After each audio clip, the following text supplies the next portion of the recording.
these potentially turning thundery.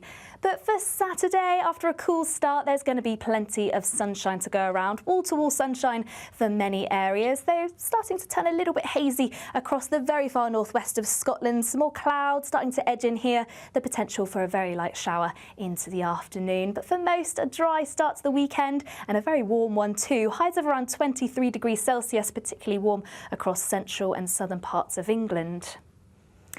Now, to finish off the day, to start off with, once again, it should remain mostly dry. Still, once again, some cloud creeping into the very far north and northwest of Scotland, and still the potential of the odd shower. Similar across Northern Ireland, you still could catch a very isolated shower, but mostly dry, and similar across northern parts of England. Elsewhere, central southern parts of England, parts of Wales, once again a dry end to the day. But we do start to keep an eye on this area across the southwest. More clouds starting to push up here, and then the potential for showers through the overnight period. And by the time we reach the morning across Devon and Cornwall, southern parts of Wales, there is a chance these could start to turn a little bit heavy, possibly even the odd rumble of thunder. So a watch point for Sunday morning, but for many staying largely dry, plenty of clear spells where temperatures could dip away. So once again, a little bit of a chilly start, particularly in rural parts. Now, an unsettled spell of weather across parts of the southwest, parts of Wales. Eventually, this plume of showers pushing up into Northern Ireland later on into the afternoon. These could turn quite heavy at times and possibly quite thundery. We're expecting some hail, possibly some quite frequent lightning. But elsewhere, there should be plenty of fine weather to come and still feeling very warm. Highs of 26 degrees Celsius. That's it from me. Bye-bye. A positive outlook through the night will power through to a bright day ahead. Boxed Home Battery Storage, sponsors of weather on GB News. What does it feel like to be a Great British Giveaway winner? That's a big surprise. Oh my God, I'm going to cry. Do you know what? I've never won anything like this in my life. Oh my God, this is amazing. That is absolutely fantastic. We're over the moon. Yes, that is fantastic. You know, you have no idea how much I needed it. Oh my goodness. That's wonderful. Oh, thank you. Oh, thank you so much. I was gobsmacked. Thank you, GBNews. I'd say don't hesitate, do it. If you're not in it, you've got no chance of winning it. Thank you. You weren't expecting to get that call today, were you? No, I wasn't. You really could be our next big winner. Head over to gbnews.com/win now to find out how and get your entry for the Great British Giveaway. Great prizes, even greater wins. This is GB News, Britain's news channel. This must have been the most difficult time. Yeah, for him, yeah, obviously. But I noticed there's no mention of the one that happened to me when I was a Top Gear presenter, when I ended up upside down in a ditch just outside Ormskirk and had to burrow my way out of the wreckage. Gosh. I was then taken to hospital having been scalped with numerous injuries and was told to keep quiet and not tell anybody about it. And get this, had to ride back from the hospital to my house on a motorcycle. Just keep quiet about it. And they just paid off the guy whose Lotus Classic car was completely written off in the accident. Gosh. And the only trace of this incident is on my Wikipedia page, where at the bottom it says, "We love getting together as presenters so we could have a good laugh about what Steve Berry had crashed that week. Jeremy Clarkson, having a good old laugh at my expense." Well, Steve, I'm really sorry. I had no idea that had happened to you, and obviously, equally... Nobody's got any idea what happened to me. They just had a good old laugh about it. I had to burrow my way out to that car like a badger. My hands were cut to shreds, and I had to ride home. Having been scalped, I had to have my scalp stapled back onto my head. They told me to shut up and keep quiet about it.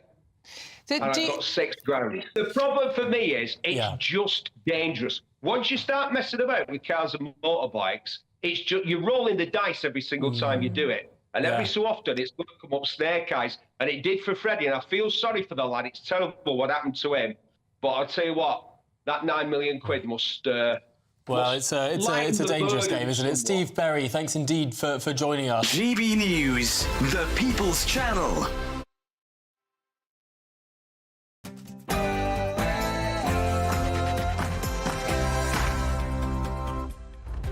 It's just before 10 a.m. on Saturday, the 10th of May, live across the United Kingdom. This is Saturday Morning Live.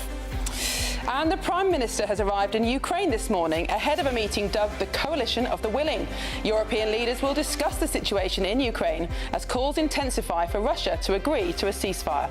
We'll bring you updates from Kyiv throughout the morning.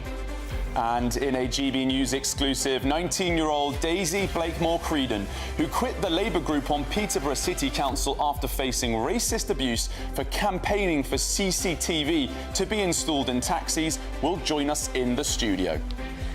And is Labour's red wall finally crumbling? Well, new polling shows almost a third of Labour voters regret their choice in last year's general election, with many feeling buyer's remorse for how they voted.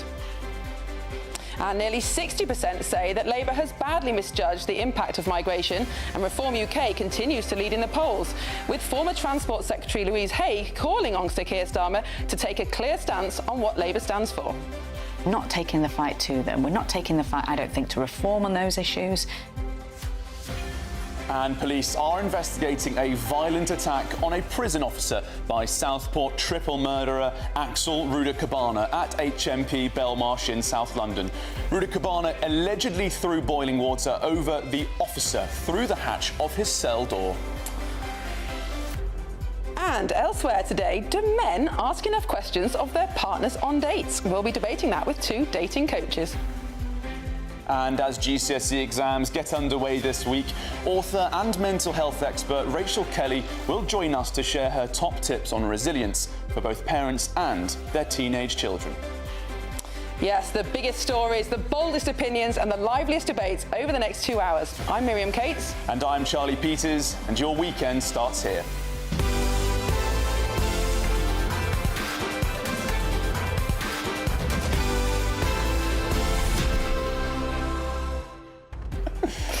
Morning, Miriam. Good morning, Charlie. I think it's a very hot day out there. We might be experiencing some sunshine later. Yes, indeed. We'll be escaping from the studio at some point today to make the most of that sunshine. And I hope that you're joining us from some sunny corner of the United Kingdom this morning. Lots to get through today, Miriam. Yeah, it's a very important meeting in Ukraine. Can European leaders put enough pressure on Vladimir Putin? What will Trump need to do to guarantee that ceasefire? Still looks very uncertain. We've got that Louise Hay interview coming up tomorrow, of course, with our own Gloria De Piero.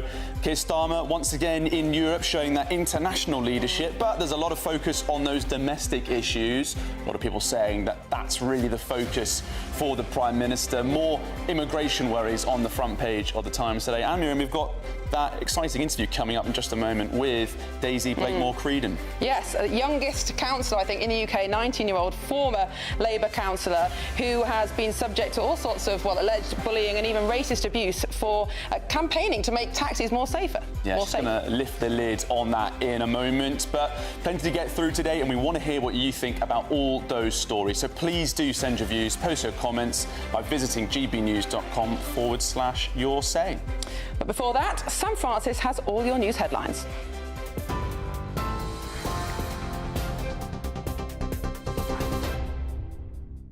Charlie, Miriam, thank you very much. Making the news on this very sunny Saturday morning, the top story. Sir Keir Starmer has arrived in Kyiv with the leaders of France, Germany and Poland, marking their first joint visit to Ukraine since the war began. The four travelled by train to meet President Volodymyr Zelensky, backing calls for a full and unconditional 30-day ceasefire and pledging to, quote, ratchet up pressure on Russia's war machine.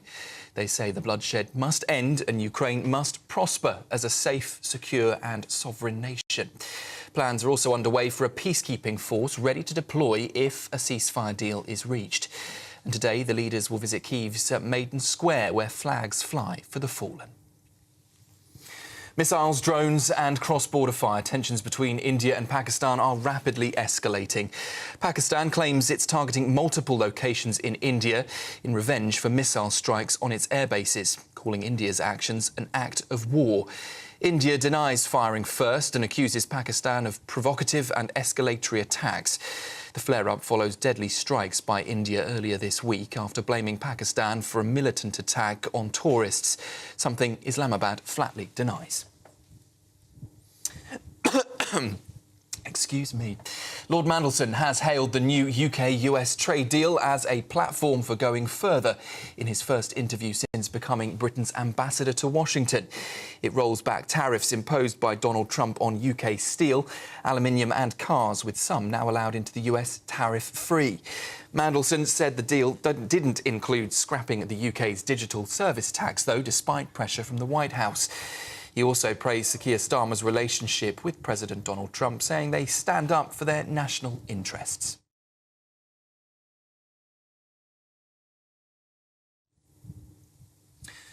Police are investigating after convicted Southport killer Axel Ruder-Cabana allegedly threw boiling water over a prison officer at HMP Belmarsh.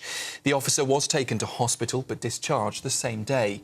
Ruder-Cabana is serving at least 52 years for murdering 3 young girls at a dance class in Southport last July. He also attempted to kill 8 other children, a dance teacher and a businessman who tried to stop him. The prison service says violence behind bars won't be tolerated and they'll push for the strongest possible national security. The head of the Royal Navy, Sir Ben Key, has been removed from duty amid an investigation into alleged misconduct. The Ministry of Defence says it's inappropriate to give further details at this stage, but reports suggest he's suspected of having an affair with a female subordinate. He had already planned to retire this summer, with a search for his replacement already underway. Until a new First Sea Lord is appointed, Sir Martin Connell is now in charge. And Dua Lipa, Sir Elton John and hundreds of other top creatives have signed an open letter urging the Prime Minister to back stronger copyright protections in the age of growing AI threats. They want Labour to support a new amendment to the data bill that would force tech giants to disclose the content used to train AI models. It follows warnings that the UK risks giving away its creative future to overseas tech firms. The government has so far resisted changes, but a crucial vote is expected in the House of Lords on Monday. Those are the latest headlines for now. I'm off to get a glass of water. That's it from me. I'll be back soon. For the very latest GB News direct to your smartphone, sign up to News Alerts by scanning the QR code or go to gbnews.com/alerts.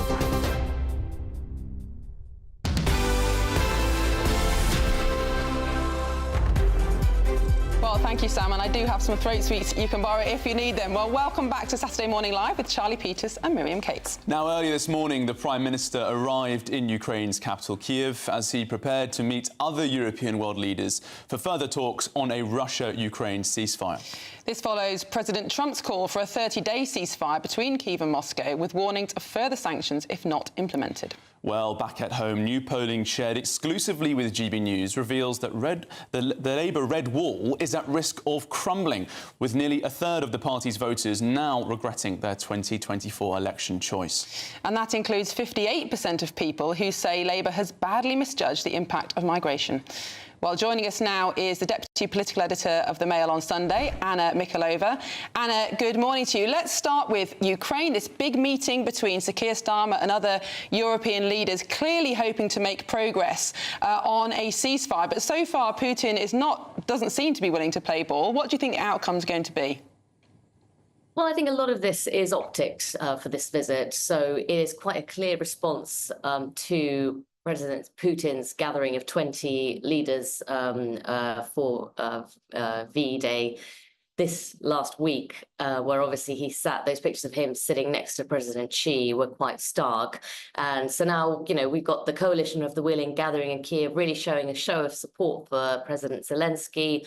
They've been out and about. They've gone to the Maidan Square to pay their respects to Ukrainian soldiers. And there are some great pictures of them sort of doing Reservoir Dog-style walks together. But, I think this is a real signal that, the West is still united and behind Ukraine.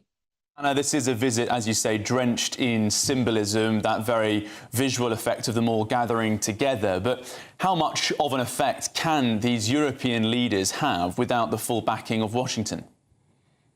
Well, it's a very good question. I think I think the show of support is significant. It certainly will help Ukraine. I mean, let's be honest. If it wasn't happening, then Ukraine would feel pretty left on its own. So I think it is worth doing, and I think it is good that they've done it. But I think certainly in terms of actual results, their stated aim is to get a 30-day unconditional ceasefire. But it's not clear, as you say, without Washington throwing their full support behind that, how the European leaders on their own get that over the line.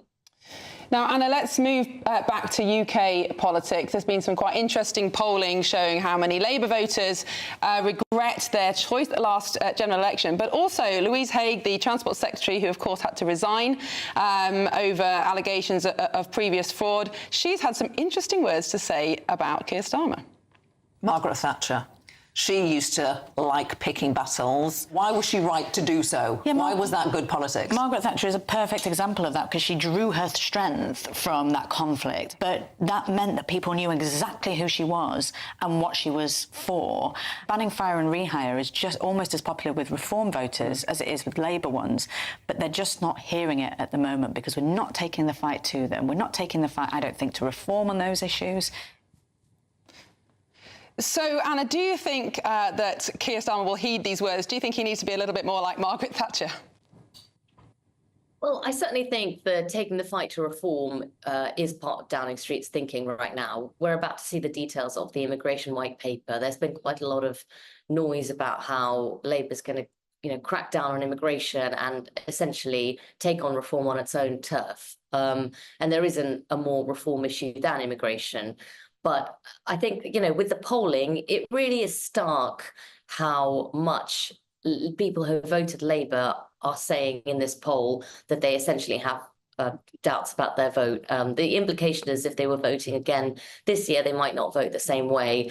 And I think it's a real indication of two things. One, how volatile our politics is, just how much people can change their mind and be swayed. I mean, it is absolutely extraordinary that after such a large majority, that so soon after there's this dissatisfaction with the government. But I think the second bigger point is people are just quite fed up with mainstream politicians, which is also why reform gets such a hearing. Anna, let's go to that immigration discussion you raised, that upcoming white paper. It's been floated this morning that the plans could include restrictions on failed asylum seekers and criminals to use human rights law to block their deportation.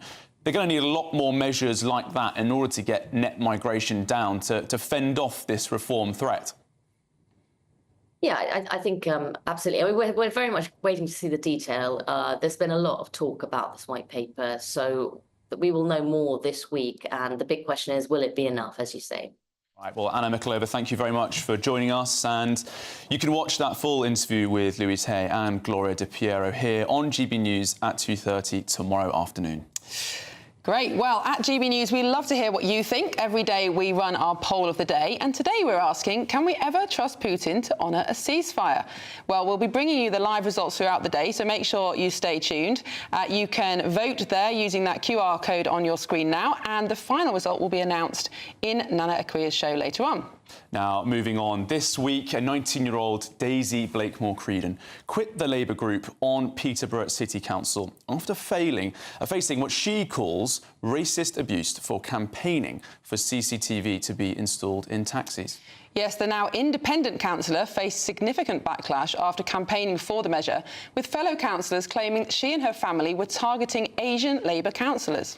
Now, GB News can now reveal that when the councillor raised a formal complaint about racist abuse, the Labour whip's decision into that complaint was delayed to protect the party politically. Well, Daisy Blakemore-Creedon joins us now in the studio for her first interview since taking that decision to resign. Daisy, thanks very much for joining us. Firstly, how's it been? I mean, an enormous furore surrounding your experience at such a young age. It must have been very difficult to get through. Yes, no, it's been very difficult. I mean, the media's been very largely involved lately, and I haven't done an interview since because I have felt very hurt about the situation and the way the Labour Party locally, but regionally, have treated me. And you've got quite an incredible story because you were elected at only 18. How did it feel to be such a young councillor on the council, and yet you've obviously done a lot of campaigning in that time? Yeah, no, I feel as though at first I was considered to be quite naive and underestimated, but my resignation probably shows that that's not the case, and I will fight for injustices and things I feel that are truly right. So, Daisy, you arrived on the council. You had this concern about taxis. You wanted CCTV to be put in. So talk us through some of the reaction you had to that when you proposed that motion in Peterborough. So it went to a licensing committee, which we voted on. I voted for the measure to go into place, CCTV in taxis, and the responses weren't great from the Labour group. We had a message put in saying, well done licensing, we are now going to lose our seats in Park, East and so forth, which are all true. It's true that it is Pakistani taxi drivers, and that is fact, and they all are very Pakistani taxi driver heavy. So just to be clear on this, you felt as though, as the deputy leader of the Labour group sending that message, that he was more concerned about losing votes than actually engaging with the concerns you'd raised for this motion? Yes, and I actually received a message the other day after my resignation that said, you have been betrayed for votes. And that hurts because my morals have always been with the Labour Party. And when you put yourself forward for election, you know, even at a much older age, you're still making yourself very vulnerable. Everything you do is scrutinised. You become a public figure and people legitimately can complain about what you do, comment on what you do. How have you coped with that kind of scrutiny, especially under such difficult circumstances? Yeah, it's been difficult, especially with the being targeted for anti-Semitism, and that's my reputation. Being a public figure, you can't be accused or be targeted with racism. It has no place in our society at all. And I think some of our viewers will be thinking, what a sensible idea. Put CCTV in taxis, it protects everybody. Obviously, it protects the customer, it also protects the driver, because should any allegations be made, that there's evidence. What possible reason, other than losing votes, could they have had against this idea? So the other reason was that the cameras stay on 30 minutes before and 30 minutes after they are switched on. Okay. So it's that into their own public life that we'll be going into. Sure, that sort of privacy intrusion. Yes. But, I mean, I hope you don't mind, but I'd like to talk about some of that sort of abuse that you received. Obviously, it's very sensitive, but, you know, you're a teenage politician coming forward, putting forward this idea quite boldly. Your mother's Jewish. You've never commented on Israeli politics or anything like that, but you had men in Peterborough saying that you are on the payroll of Benjamin Netanyahu. How did that feel when you saw those sort of attacks coming against you? It was an awful experience. As you said, I have never commented on the crisis in the Middle East because I don't know enough about it to make a comment on it. But it was a very awful situation. I mean, I reported it to the police and they came back as a non-crime hate incident. But also, there was issues when you raised that complaint with the Labour group. You raised these concerns, but the formal process for dealing with it was delayed after the local elections. Yes. So the guy that accused me of it is a convicted voter rigger. Yeah. And that was very unfortunate, as I reported it to the Labour Party regional, and because he is no longer a Labour member, they couldn't investigate that internally. But he is still a Labour activist within Peterborough. And making those allegations publicly. Yeah. Now, you've been a lifelong Labour supporter, a member for a number of years, but you've now left the Labour Party. Do you think people, Labour members, hearing your story and hearing you today, will start to reconsider their own Labour membership in light of what you've experienced? Possibly, but I feel as though my resignation may have people internally start being conscious about what's going on within different regions in their own CLPs. Just 1 year in politics, really. I mean, you've done more than most people do in their entire lives. But what's your reaction now, looking at the state of politics in the UK, across the whole country? Does this experience sort of giving you a negative feeling about how we do our politics here? We always talk about how we want more young people to get involved. It must be an awful thing. I mean, it has given me a very negative feel about politics because a lot of people have reached out to me and raised concerns about their own experience in politics. And that's not just within Peterborough. I had other people come to me from Peterborough and who were organisers for the local Labour Party come with me with their own concerns. And then, but nationally, people have reached out and said some stuff about the Labour Party. Yes.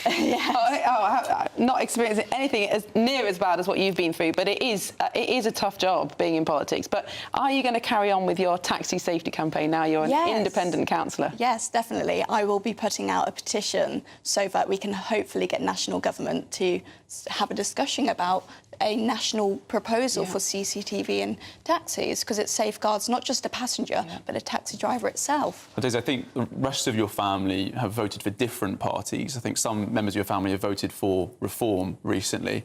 Have any other political parties tried to sort of snap you up in the few days since you've resigned from Labour? Yes, but I'm not looking into joining another political party. I'd rather represent my residents as an independent. Right, well Daisy, good luck and well done. Thank you very much for coming on the programme this morning. Thank you so much. Thank you. Well, we did contact Tariq Mahmood, the convicted vote rigger, and Mohammed Jamil, the deputy leader of council, and Asim Mahmood, who was the Labour whip, who said they needed to delay the decision to protect the party politically. And we also contacted Peterborough City Council and the Labour Party for a statement, but from all of those parties, we have not heard anything. Well, yes, thank you so much, Daisy. Well, coming up, should men always ask questions and take the lead on dates? We'll be debating that. But next, we'll go through all of today's top stories, including, can you guess which film Pope Leo XIV watched before he went into the conclave? Well, this is Saturday Morning Live on GB News, Britain's news channel. Stay with us after this break.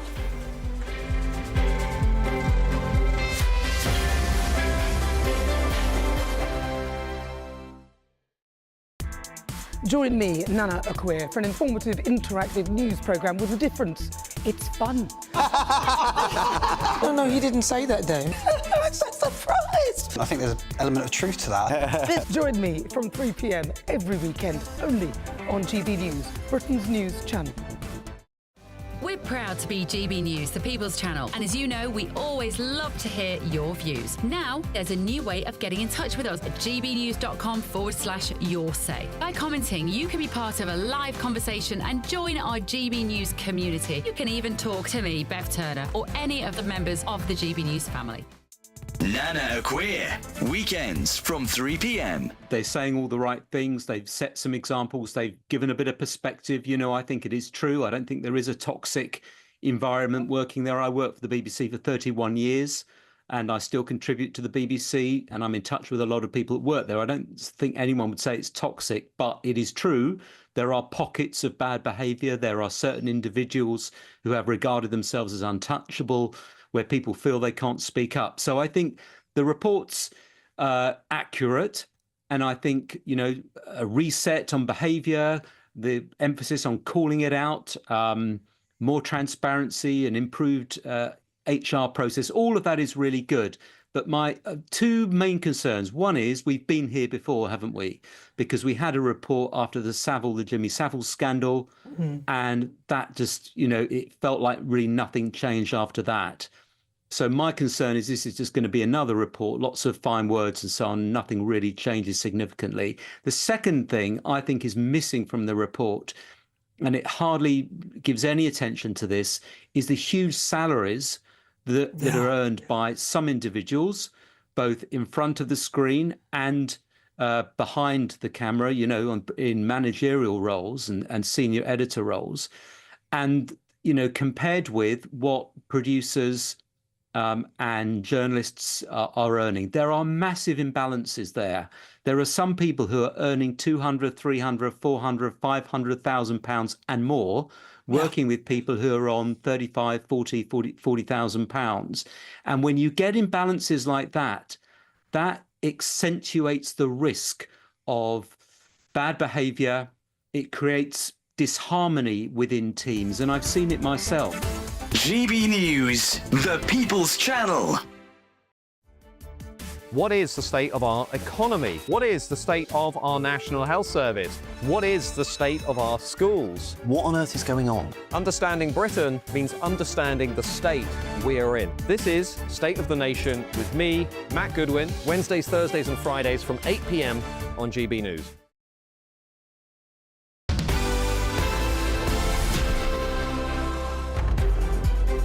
Welcome back to Saturday Morning Live. Now, joining us to look through some of today's...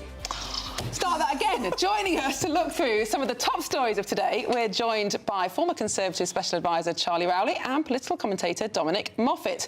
Lots in the papers today, chaps. Let's start with this story in the Times. A crazy story. Sierra Leone's First Lady rents a council flat in South London.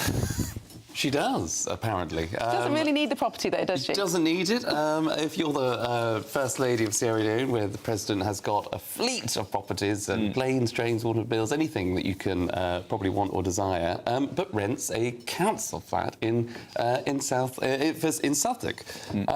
So it calls into question how on earth you are still able to rent a flat when you've not been necessarily in the country for however many years. She was in London, and that's when she got her flat. That's where she met her husband, who was actually mounting his presidential bid. Yeah, raising cash in London town. And the irony is that some of her official engagements have included, obviously, talking about lots of kinds of rights, but rejecting and talking against Western encroachment in African values and Eastern life. So it's beggars belief that you can still pop over every now and again back to your council flat when you don't live here. But the council have responded by saying that they don't take income into account. Now, I found this fascinating because I thought if you earned a particular over threshold, no, you shouldn't be eligible. There's nothing in national policy to stop a billionaire from being taken out of a council. Well, that's a disgrace. Remarkable business. But there are 350,000 people in London on the waiting list for a council house. Yeah, absolutely. And we know full well that the government is committed to build 1.5 million new houses by the end of this Parliament because we need houses. We need places for people to live. And somebody who's living in a council flat but clearly has plenty of houses in Sierra Leone probably isn't the most in need within this situation. It's shocking and it's very disappointing, isn't it? You know, the Times have got this story and they've sent a snapper over to this place and they've got photos of the letters and posts being sent to the addressed to the President of Sierra Leone. Imagine that, your postman handing out that sort of stuff. And they also say that the couple's daughter regularly uses this pad for social outings in the capital. It's not a bad deal, is it, to be not only tied to an African power, but also have access to social housing in London? It's a fantastic benefit, and I'm sure it goes very well along with some Hermes handbags and a yacht. I think they've got a yacht, they've got a villa on the seaside, 20 bedrooms or something. And a gaff in Suffolk. Well, before we move on to the next story, we should say that neither the First Lady nor President Bio nor Tigda Soli responded to requests for comment, and Southwark Council declined to comment on an individual case, but a spokesman said that social housing tenants have a right to stay in their homes regardless of income, unless they fail to meet the obligations in their tenancy agreement. Where this is in doubt, we perform regular checks and investigations to determine whether these obligations are being met. What's next, Miriam? What should we go for? The Pope. Well, we did tease this, didn't we? What did the Pope watch before he was elected as the 267th Pope? Can you guess, Charlie? Bambi?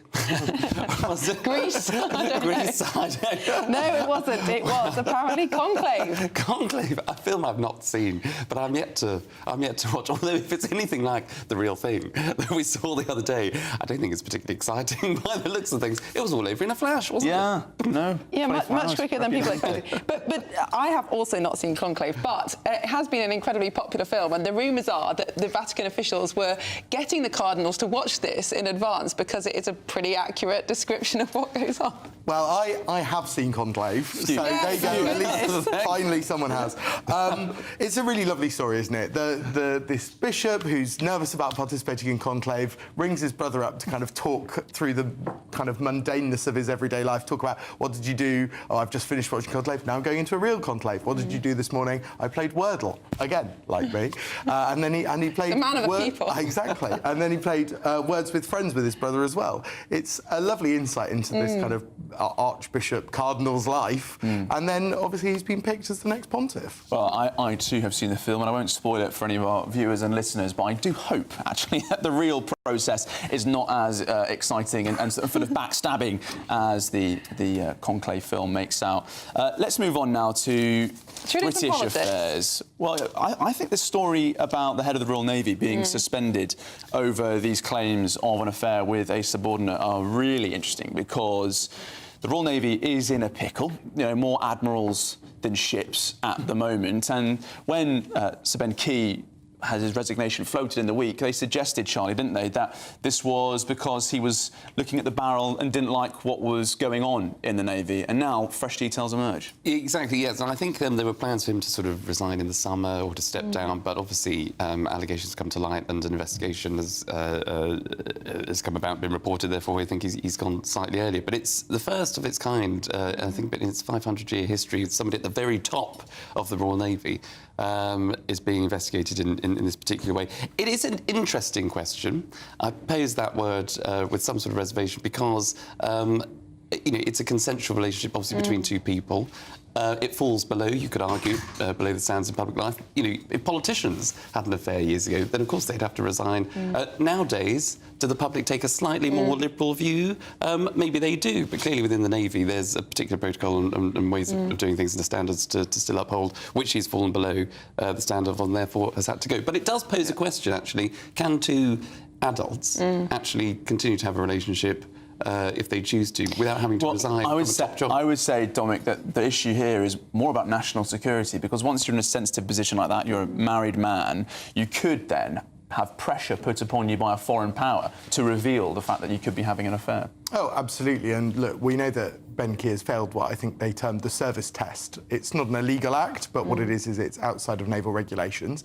I think it's a good news story in many ways. It shows that the rules... Not for him. Not for him, and probably not for his wife either. But it's a good news story that the rules are being enforced upon even the most senior members of the armed forces and are facing that same regulation. Look, when you talk to MPs, they say if you go over to one of the hotels that they often stay in, there are women there waiting for them. And, you know, ministers will be told, if a beautiful woman approaches you, Minister, she may be interested in more than just you.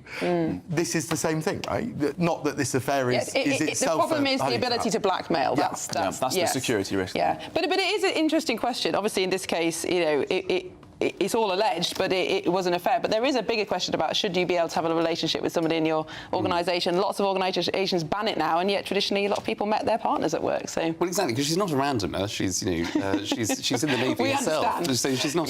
But there you go.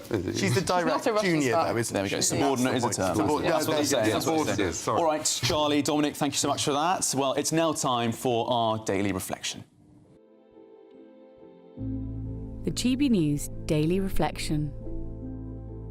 I'm Mark Wilson, a Church of England vicar in West Bromwich. That feeling when you come home from work. After a long meeting, I sit down to watch something on TV and I reach the remote where it should be, and it isn't there. I'm told it's lost. It's really annoying. Jesus tells a story about this lady who has lost a silver coin. She looks everywhere for it. She should have 10, but she can only find 9. But then, after searching, she finds it, and she rejoices. She's found it again. And then she invites her friends to come and celebrate with her. The coin was lost, but now it's found. Jesus uses this story to talk about himself as the Good Shepherd. See, he loves his sheep, but it's so sad when they go missing. And he searches for them. And when he finds them, he rejoices. And there's a party for that sheep. And Christians believe that this is why Jesus came, to find the lost sheep. You might remember a few days ago, I spoke about being lost as a child. The thing is, I know that when my dad found me, he was so happy. My mum was pleased too. How much happier must the Good Shepherd be when he finds his sheep?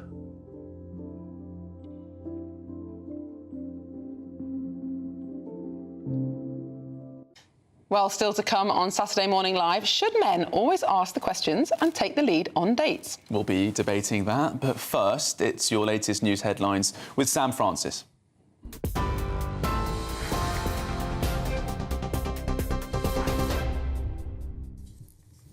10:33, good morning to you. We start with a breaking development on a story we have been following closely here at GB News. We're hearing this morning that a man has been charged with murder after an 87-year-old died following a suspected robbery in North London earlier this week. We now know Peter Augustine, 58 years old, has been arrested and accused of attacking a pensioner in Manor House on Tuesday of this week. You may remember when we shared the story with you initially that the victim was taken to hospital but sadly died 2 days later. Augustine, as I say, 58 years old, has also been charged with robbery and is due in court on Saturday later today. Police appealing at this stage for any witnesses to come forward. So as that story develops, we will keep you updated.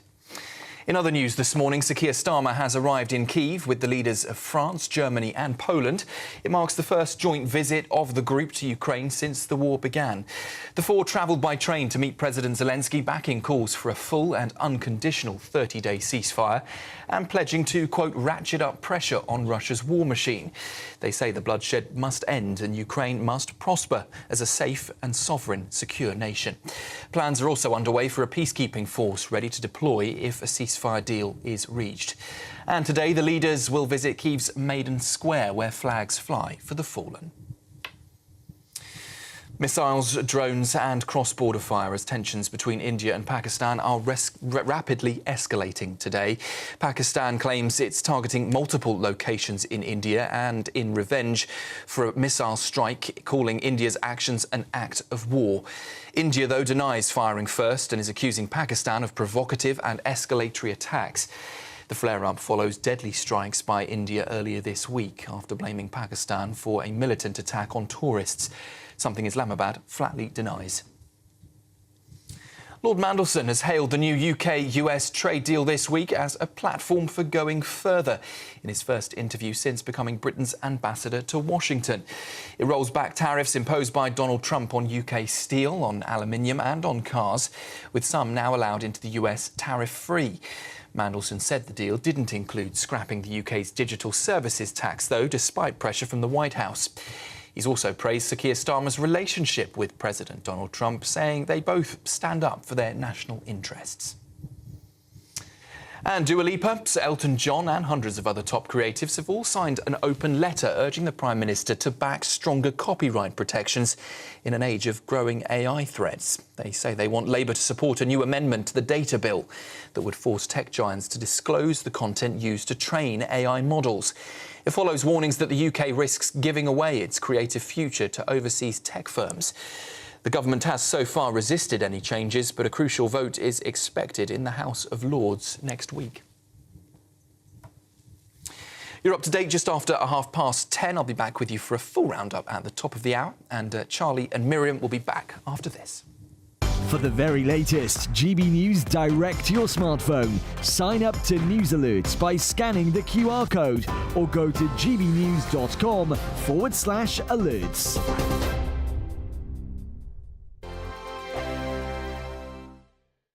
Hello there, good morning. Welcome to your GB News weather update from the Met Office. This weekend, there's going to be plenty of warm sunshine to go around, but we just need to keep an eye out for Sunday, a chance we could see some heavy showers, these potentially turning thundery. But for Saturday, after a cool start, there's going to be plenty of sunshine to go around, wall-to-wall sunshine for many areas. They're starting to turn a little bit hazy across the very far northwest of Scotland. Some more clouds starting to edge in here, the potential for a very light shower into the afternoon. But for most, a dry start to the weekend and a very warm one too. Highs of around 23 degrees Celsius, particularly warm across central and southern parts of England. Now, to finish off the day, to start off with, once again, it should remain mostly dry. Still, once again, some cloud creeping into the very far north and northwest of Scotland, and still the potential of the odd shower. Similar across Northern Ireland, you still could catch a very isolated shower, but mostly dry, and similar across northern parts of England. Elsewhere, central southern parts of England, parts of Wales, once again a dry end to the day. But we do start to keep an eye on this area across the southwest. More clouds starting to push up here, and then the potential for showers through the overnight period. And by the time we reach the morning across Devon and Cornwall, southern parts of Wales, there is a chance these could start to turn a little bit heavy, possibly even the odd rumble of thunder. So a watch point for Sunday morning, but for many staying largely dry, plenty of clear spells where temperatures could dip away. So once again, a little bit of a chilly start, particularly in rural parts. Now, an unsettled spell of weather across parts of the southwest, parts of Wales. Eventually, this plume of showers pushing up into Northern Ireland later on into the afternoon. These could turn quite heavy at times and possibly quite thundery. We're expecting some hail, possibly some quite frequent lightning. But elsewhere, there should be plenty of fine weather to come and still feeling very warm, highs of 26 degrees Celsius. That's it from me. Bye-bye. I'm Christopher Hope. From pop stars to politicians, I'll interview anybody in a pub who's got a political opinion. Join me every Friday on Spotify, Apple Podcasts, YouTube or gbnews.com, or wherever you get your podcasts. This is GB News, the People's Channel. This is Britain's newsroom, where your voice matters. It's just astonishing. With expert analysis and honest opinion, we don't just keep you informed. We bring you unique perspectives you won't see anywhere else. Can't argue with any of that. When the news happens, it happens here. On Britain's newsroom, weekdays from 9:30 a.m. Only on GB News. Join me, Nana Akweer, for an informative, interactive news programme with a difference. It's fun. No, he didn't say that, though. I'm so surprised. I think there's an element of truth to that. Join me from 3 p.m. every weekend, only on GB News, Britain's news channel.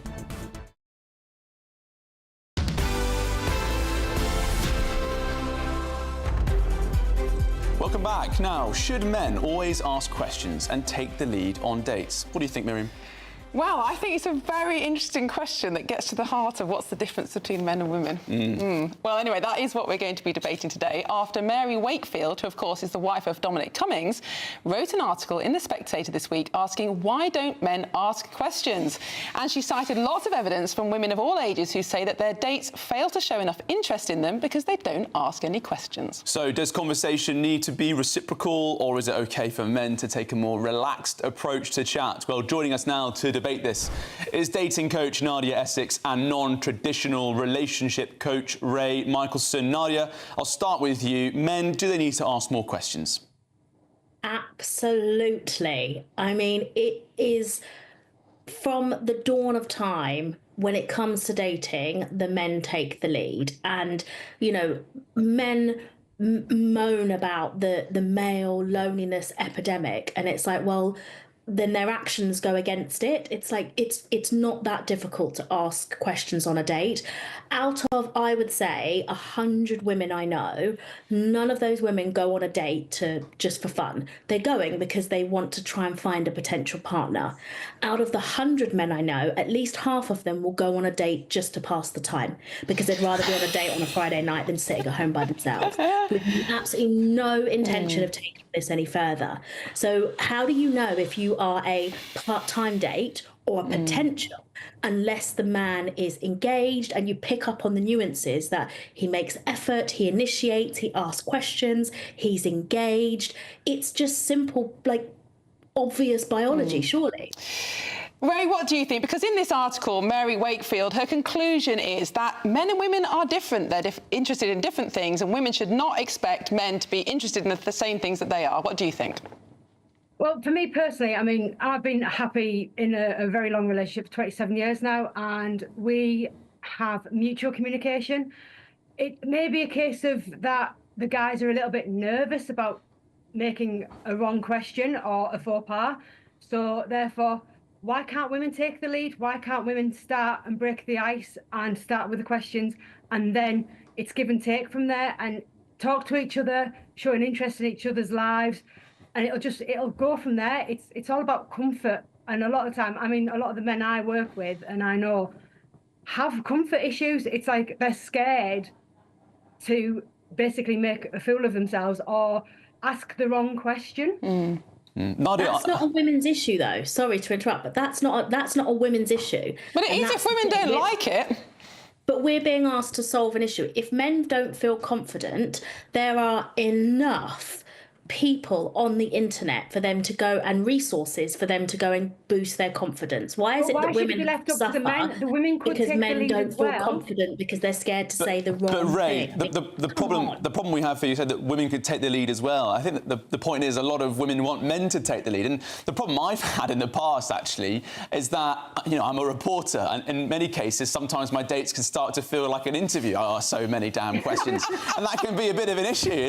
People think, am I on a? Sit there with your notebook. Yeah, is this a first date or is this 20 questions? It's sort of how I earn a living, right? It's natural for me to ask lots of questions, and if you're interested in someone, that's what you should be doing. So, Nadia, should men just get more journalists to be going out on dates? Is that the solution? That's what we should be doing. They should hone that. I tell you what, everyone's doing a course these days. You should write a course. You'd make a gold mine of how to ask questions. Because if we've lost the basic skill to be able to ask a question on a date, humanity, the population is doomed. Because this is the first time in history that women actually have to like men to get married to them. And if they can't even be bothered to learn how to ask a question on a date, more for men. Because one day we won't need them anyway. Ray, do men need to step up, or do women just need to change their expectations? I think it's a bit of both, to be fair. And we will always need men, unfortunately, because that's how we procreate. All right, well, Ray and Nadia, thank you so much for your time this morning. Gosh, that was interesting. I loved it. Loved it. Very Women fun. like people, men like things. Yes, well, that's the Kate agenda there. Very clear. Still to come, we'll be joined by author Rachel Kelly, who has got some tips for parents of teenagers who have started their GCSEs this week. Her new book is out now. But first, if you are in search of some holiday sun, here's the forecast for some of the top European holiday destinations. I forecast a perfect holiday in the sun. Weather looking good then? For sure, and no worries about our travel insurance. All Clear Travel Insurance sponsors GB News Travel Destinations Forecast.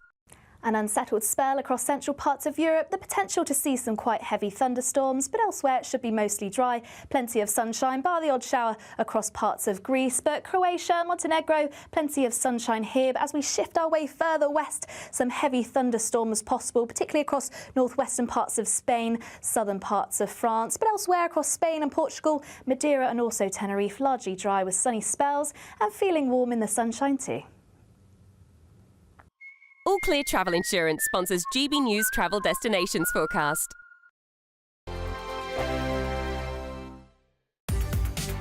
From the school run to the home run, watch a new show for all of Britain. He can say whatever he wants. A straight-talking show where all voices are heard.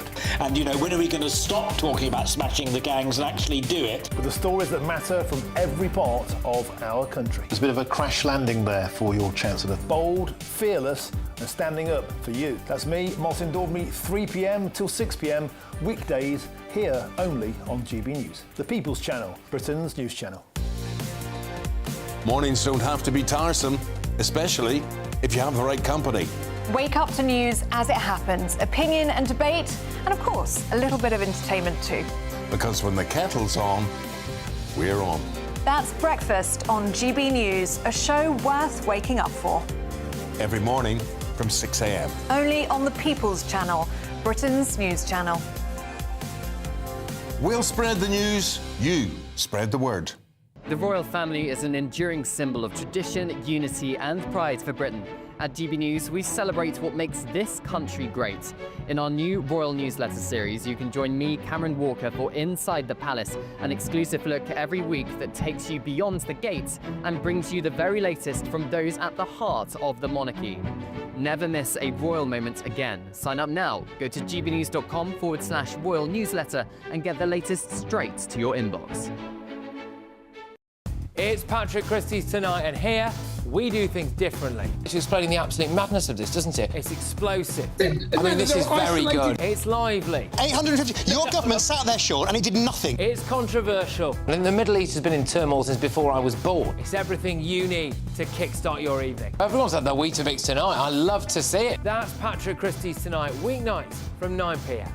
Only on GB News, the People's Channel, Britain's news channel. No matter the state it's in, this is our nation. Join me, Jacob Rees-Mogg, for a genuine, honest discussion on where we have been, where we are going, and where we are with the people who set the direction. That's State of the Nation every Monday and Tuesday at 8 o'clock, only on GB News, the People's Channel. I'm Christopher Hope. From pop stars to politicians, I'll interview anybody in a pub who's got a political opinion. Join me every Friday on Spotify, Apple Podcasts, YouTube or gbnews.com, or wherever you get your podcasts. This is GB News, the People's Channel. This is Britain's Newsroom, where your voice matters. It's just astonishing. With expert analysis and honest opinion, we don't just keep you informed. We bring you unique perspectives you won't see anywhere else. Can't argue with any of that. When the news happens, it happens here. On Britain's Newsroom, weekdays from 9:30 a.m. Only on GB News.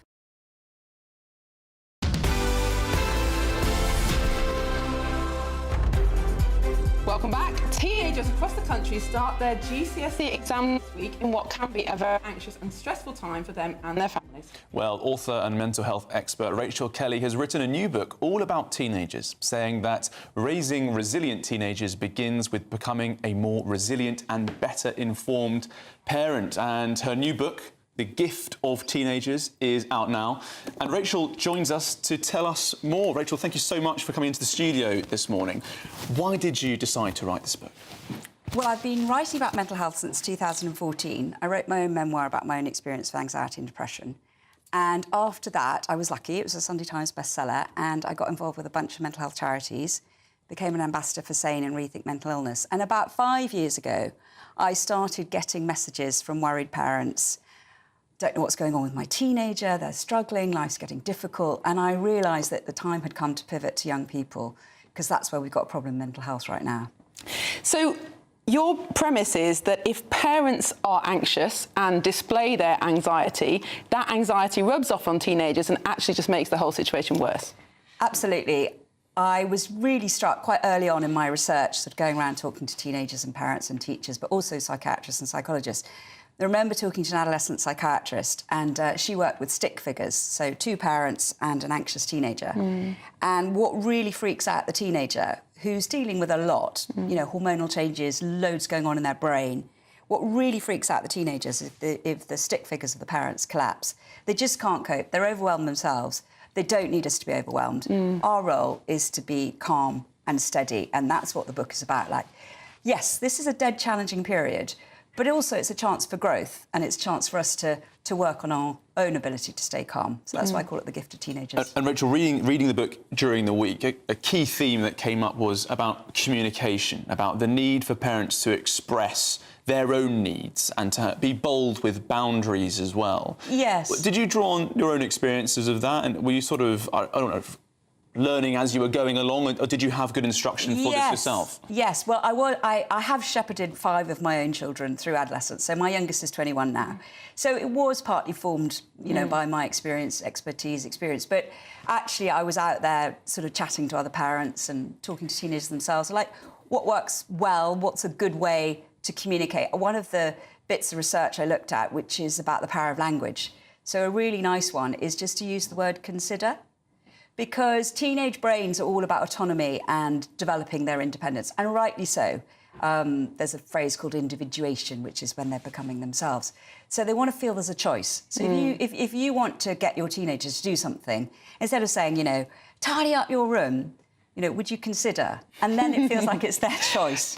You talked about independence, and certainly from I mean, I've got teenagers, and looking at teenagers and how they're being brought up, it seems to me that teenagers are given far too much independence online, but nowhere near enough in real life. And I hear parents saying, oh, I can't let my son get on a bus, or I can't let my child do that, when a generation ago, they would have been kicked out of the house at 8 and expected to fend for themselves. Do you think we've got the balance wrong? You're absolutely right. It's almost like we've reversed. It's almost like, yes, as you say, we've given them this free rein online, and yet, you know, we're not properly kind of seeing what's going on. I think the best way to deal with social media is just to turn it around. So our teenagers come to their phones, but we need to work on that connection and help them develop things like their critical thinking and, you know, talk about what they're going to see online well ahead of them engaging with their phones. So that sense that they're not in this wild west of the online world. Actually, they're connected to us. We're sort of effectively, not quite sort of stepping into the online world with them, but we're certainly not abandoning them. And we mind very much. I think that's absolutely crucial, is this feeling that, you know, we're not just down with the kids going to festivals ourselves. We are the adults in the room. We're not trying to be their friends. We mind very much what they're going to come across online. And you know, we need to make that very clear. And Rachel, just quickly on this, talking about that individuation becoming themselves and dealing with those risks and the parameters, how much of that is about trust? Yeah, well, trust is absolutely crucial. I mean, how you build trust, how you connect, a lot of the book is about that. And I think it does have to start with sort of open conversations and being honest about what we care about as parents. I think a lot of parents have always got frightened. You know, there's so much right and wrong, so much judgment, but we can be straightforward about it. Brilliant. Thank you so much, Rachel. Well, there's lots more coming up on Saturday Morning Live today, including some more of today's top stories and a fresh warning for hay fever sufferers. Don't go anywhere.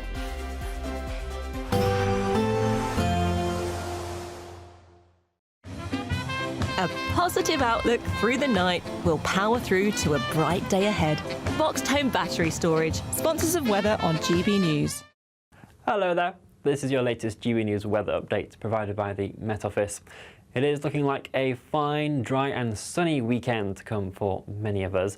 There are two areas of low pressure just to the far north and south of the UK at the moment, but really it is high pressure that's still holding on for the time being, helping to keep it fine and settled for the vast majority of us. So that means it's going to be staying dry and there'll be plentiful amounts of sunshine right across the UK for those that are heading outside. Do remember that we do have high UV levels at the moment, so skin protection probably is advised if you are going to be outside for prolonged periods of time. It'll be a touch breezy around some coastal areas, but certainly with the light winds inland, it will be feeling pleasantly warm. Highs around 22, 23 degrees Celsius for parts of the Moray Firth. Even a few showers perhaps for the Highlands, maybe into Northern Ireland in the afternoon, but you will be fairly unlucky to get hit by one of those. Certainly the dry weather will be persisting for most. Highs are around 23, 24, possible across central southern areas of England as well. But we cast our eyes down towards the far southwest, where cloud will be building throughout the day, and we will eventually start to see some showers spreading from the Channel Islands and into parts of Devon and Cornwall later on this evening and overnight. These do have the potential to be quite heavy and thundery in places, with some short, sharp downbursts in places, but they will also be quite sporadic, not everyone seeing them. Most everywhere else staying dry, and it will be a mild night to come, certainly frost-free for pretty much all of us as we kick off a Sunday morning. Again, we'll be watching as these showers swirl around the far southwest, again primarily limited to these regions, but again they could be on the heavy side if you do catch them. A few showers again possible for parts of Northern Ireland and Northern Scotland, but the bulk of England and parts of Northern Wales really staying dry once again. It'll be feeling warm again, highs now up towards 24, maybe 26 degrees Celsius. And that is going to be continuing as we head throughout the next week. The showers will tend to ease off throughout Monday and into the middle part of next week. Dry and warm for most. A positive outlook through the night will power through to a bright day ahead. Boxed Home Battery Storage, sponsors of weather on GB News. You could be the next big winner on the road in this brand new Alnag Baron 560 motorhome, courtesy of Marquis Leisure. Imagine the fun you could have in this luxurious home from home worth over £67,000. We'll also give you £5,000 in tax-free cash to make your next getaway a great one. And it could be all yours. For another chance to win the lot, text WIN to 63225. One entry costs £2.50 plus one standard network rate message, or text bonus to 63225. 5 entries cost £5 plus one standard network rate message. Go to gbnews.com/win. Entries start at £2.50. Call 0903 686 3232. Calls cost £2.50 plus your network access charge. Or post your name and number to GB13 PO Box 8690 Derby DE1 9TT. UK only. Entrance must be 18 or over. Lines close at 4 p.m. on the 6th of June. Please check the closing time if listening or watching on demand. Mornings don't have to be tiresome, especially if you have the right company. Wake up to news as it happens, opinion and debate, and of course, a little bit of entertainment too. Because when the kettle's on, we're on. That's Breakfast on GB News, a show worth waking up for. Every morning from 6 a.m. Only on the People's Channel, Britain's news channel. We'll spread the news, you spread the word. From the school run to the home run, watch a new show for all of Britain. So he can say whatever he wants. A straight talking show where all voices are heard. And, you know, when are we going to stop talking about smashing the gangs and actually do it? With the stories that matter from every part of our country. There's a bit of a crash landing there for your Chancellor. Bold, fearless and standing up for you. That's me, Martin Daubney, 3 p.m. till 6 p.m. weekdays here only on GB News. The People's Channel, Britain's news channel. It's Patrick Christie's Tonight, and here we do things differently. It's explaining the absolute madness of this, doesn't it? It's explosive. I mean, this is very good. It's lively. 850. Your government sat there, Sean, and he did nothing. It's controversial. And the Middle East has been in turmoil since before I was born. It's everything you need to kickstart your evening. Everyone's had their Weetabix tonight. I love to see it. That's Patrick Christie's Tonight, weeknights from 9 p.m. Only on GB News, the People's Channel, Britain's news channel. Hi, I'm Michelle Dewberry, and my show is your opportunity to cut through all the noise and dive in headfirst to some robust debates. Ideas clash. Situation, isn't it? Because the failure is you're deliberately avoiding my point. Nothing's held back, And if you think this is the end of it, wait for more. and we do not shy away from the difficult stuff. Sometimes I want to shake people and say, if only you understood. So join me on Jubes and Kerr weeknights at 6 p.m. only on GB News, Britain's news channel.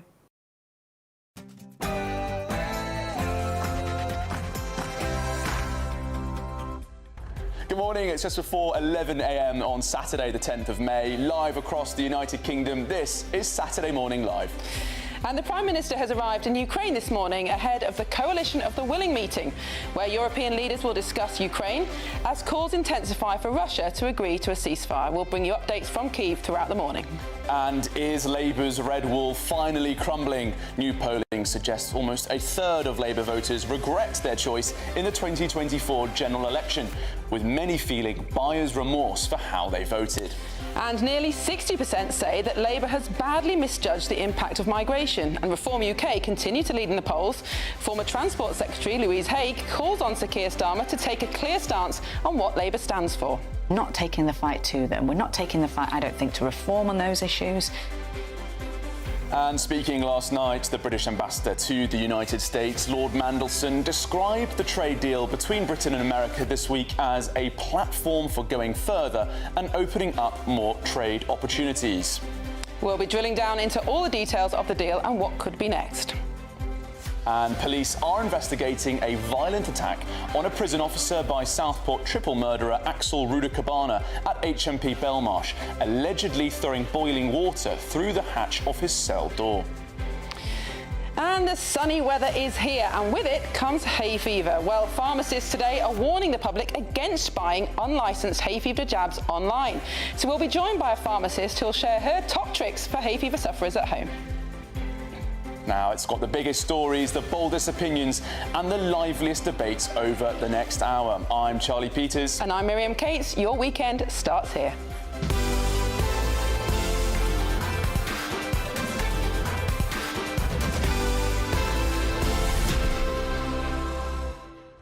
Yes, the sunny weather and hay fever has started. I was reading this morning that up to half of the population experience hay fever sometimes. Yeah, that's surprising to me because when I was growing up, I've never suffered from it, I'll just put that out there, but I sort of thought it was a bit fake, you know. Everyone just starts sneezing suddenly when it gets sunny. I don't know, it felt like you're putting a downer on the great weather. It really upset me. Well, I did used to suffer from hay fever, and it's not fun when you're sitting exams, so I feel for the GCSE students whose noses are running and eyes are streaming while they're trying to write people sitting next to them, really, to be honest. You're trying to focus on your exam. Charlie. No, but it's got to be a distraction. No, hay fever sufferers, I take your plight very seriously. But we are going to be discussing why you shouldn't buy unlicensed drugs online. Yes, don't go hunting for those poor remedies. And we'd love to hear what you think about all the stories we're discussing today. Send your views, post your comments. You know the drill by now. It's gbnews.com/your say. And before we dive into that, we'll be hearing from Sam Francis, who has all of your news headlines.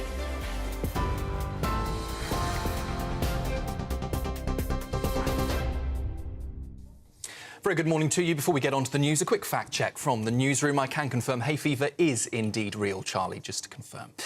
In other news, children and women were among dozens brought ashore in Dover this morning, the first Channel arrivals in over a week. More than 11,500 people have now crossed in small boats this year, higher than at the same point in 2023 and in 2022. It comes as the Conservatives unveil what they say is a new, bold deportation bill, promising automatic removals for those already arriving illegally. Shadow Home Secretary Chris Philp says Labour has turned a blind eye to the crisis, but the government claims the Tories' plans are rehashed and half-baked.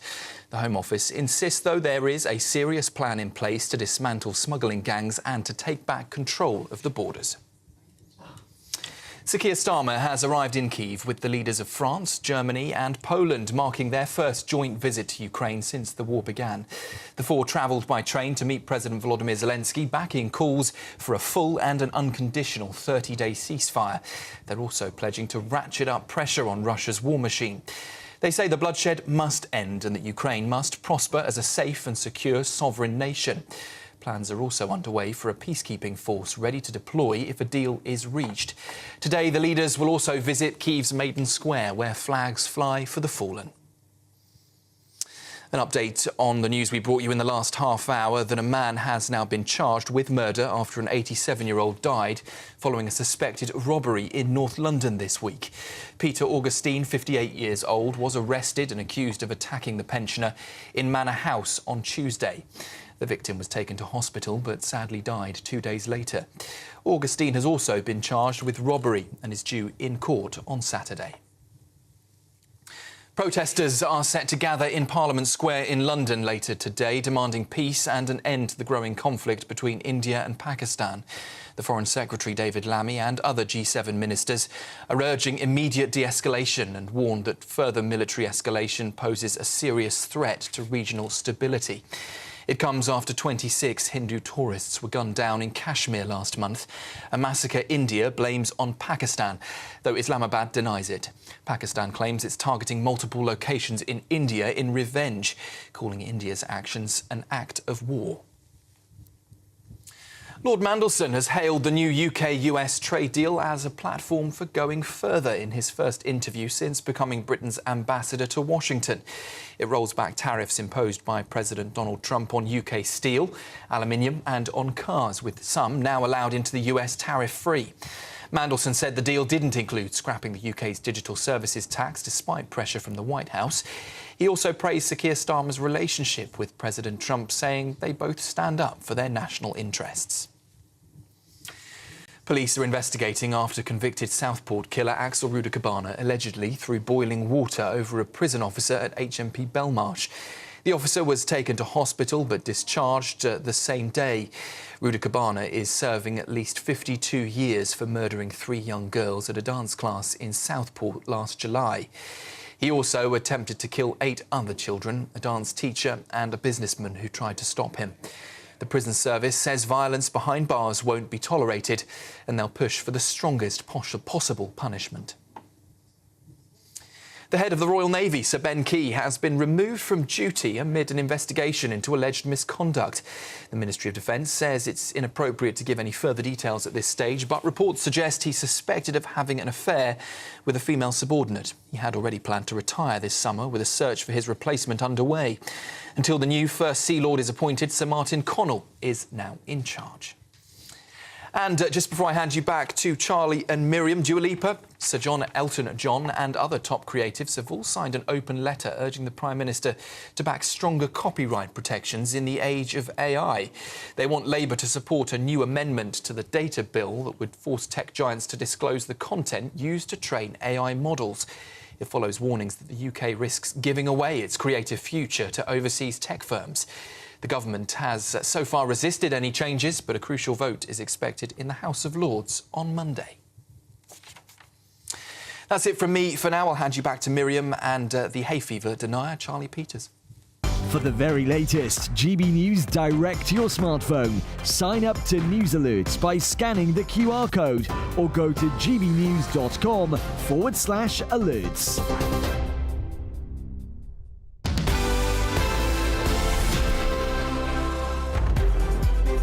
Thank you, Sam, and welcome back to Saturday Morning Live with me, Charlie Peters, and Miriam Cates. Well, earlier this morning, the Prime Minister arrived in Ukraine's capital, Kyiv, as he prepares to meet other European world leaders for a further talk about the Russia-Ukraine ceasefire. Meanwhile, in other world news, Pakistan has launched attacks on multiple targets across India, according to the country's military. Well, this follows missiles being fired into 3 air bases in Pakistan, which have killed 13 civilians in the past 12 hours, according to the disaster authority.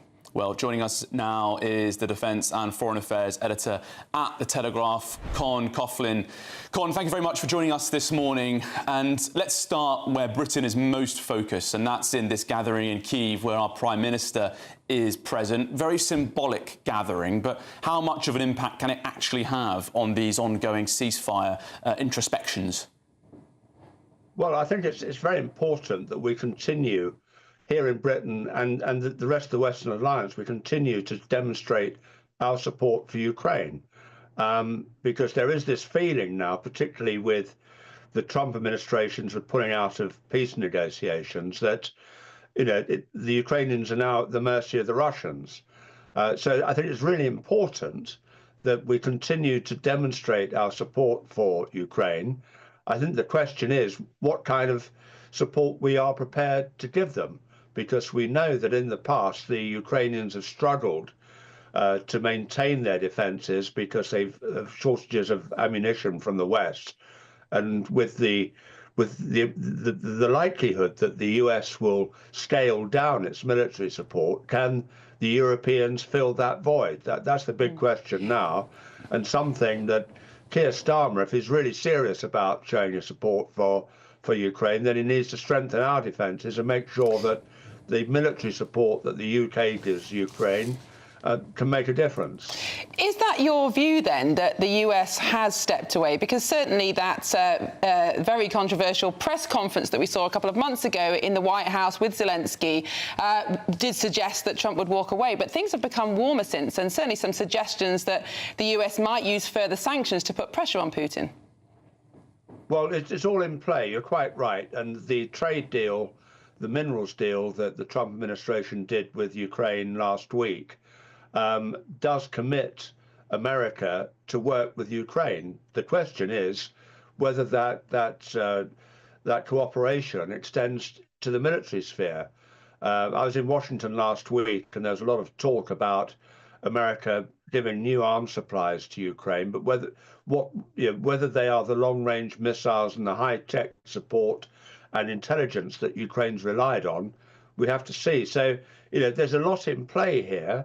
And Trump has also said, he's indicated that he's getting rather fed up with Putin sort of playing him along, and there is the prospect of sanctions, but nothing's happened yet. So in this void, I think it's really important that people like Starmer and other Western leaders go to Kyiv and demonstrate their support. But at the same token, as I say, we've got to show that it's tangible support and not just sort of empty gestures. Well, Con, moving to South Asia, and perhaps in a sign of how busy Washington is with other priorities, they've not really intervened in this ongoing and escalating crisis between India and Pakistan, because in the past, Washington would step in, those old foes would show restraint, but this is going on to deeper targets in each other's countries.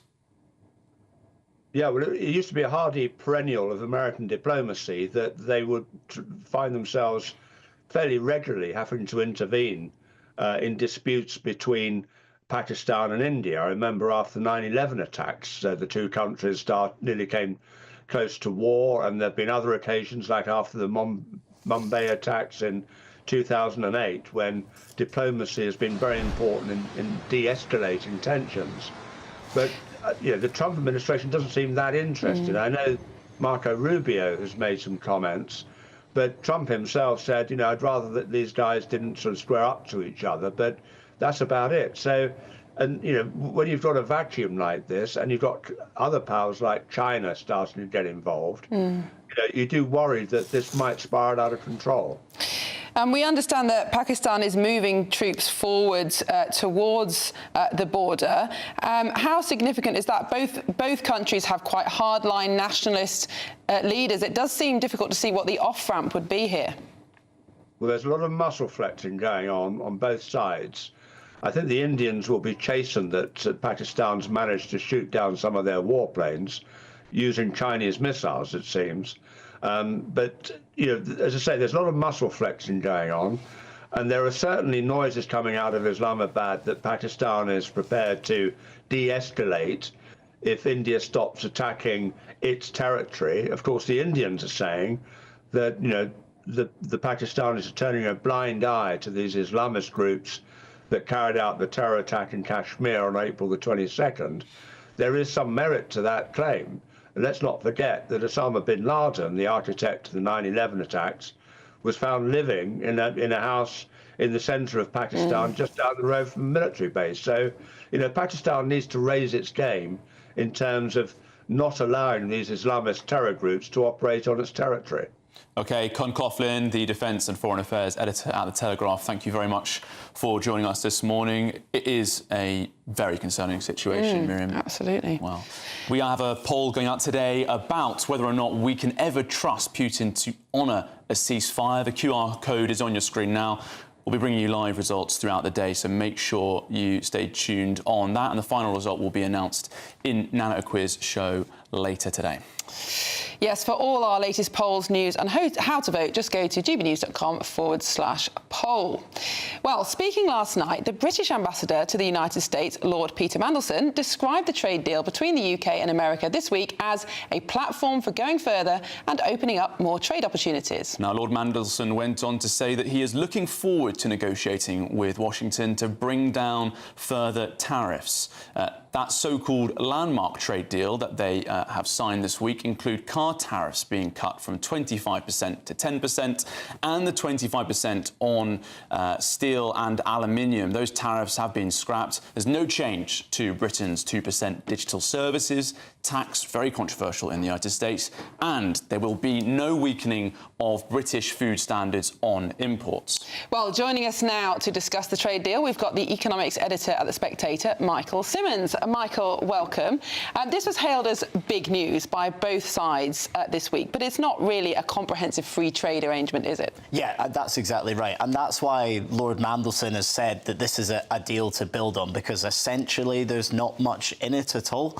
If you look at the example of cars, it's great for, for Jaguar Land Rover, it's great for our car manufacturers that these tariffs are coming down, but they're only coming down for 100,000 cars. Now, if you look at last year, we exported something like 94,000, so basically the number already. So effectively, in a way, yes, they've reduced the tariff, but essentially they've put a cap saying don't grow your exporting business. So this is not going to turn into something they know grows the car business, grows the UK economy. But if it can be built on in the future, then there's potential there. But it's whether, the Labour government and, us as voters would be prepared to put up with things like the food standards, things like the change to digital service tax that you mentioned. And Michael, this government has often said it's going for growth. That's one of its key priorities. But there is a lot of suggestion coming from the United States that digital services tax is holding back a lot of growth potential. 2% brings in about £800 million a year, but critics say it stops entrepreneurs or tech companies wanting to set up more in Britain.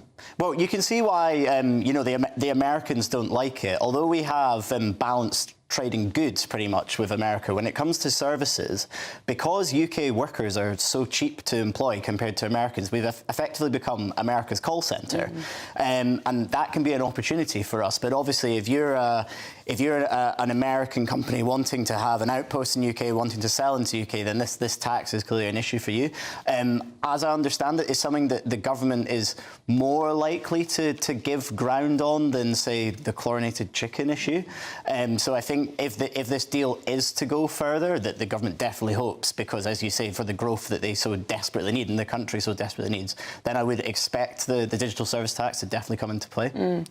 That would be very controversial, though, because one of the reasons for implementing the tax was not so much to raise money, but to level the playing field between offline retailers, so high street retailers, and the online retailers like Amazon, for example, that face very few costs and yet make huge amounts of money and pay little tax. But you think that that would not be as politically salient as, say, chlorinated chicken? Yeah, I think so. I mean, I think in a way, like for the reasons you highlight, it's a worse issue. You know, that it will damage high street retailers, but for whatever reason, chlorinated chicken just think alarms us all more. So it's, you know, politically, it is more of an issue. I also think, on the kind of growth issue, the government is essentially desperate. I mean, Rachel Reeves is a desperate chancellor, and I think they will take the short-term political hit if moves like this they think will bring in serious growth, and I think they're almost not making that political consideration just now. In a sense, then, Michael, do you think there'll be some in Labour who have heard Kemi Badenoch's criticism in the week that this is not even a trade deal, it's a tariff deal, and basically agree with her, saying that significant steps need to be taken to now expand on this?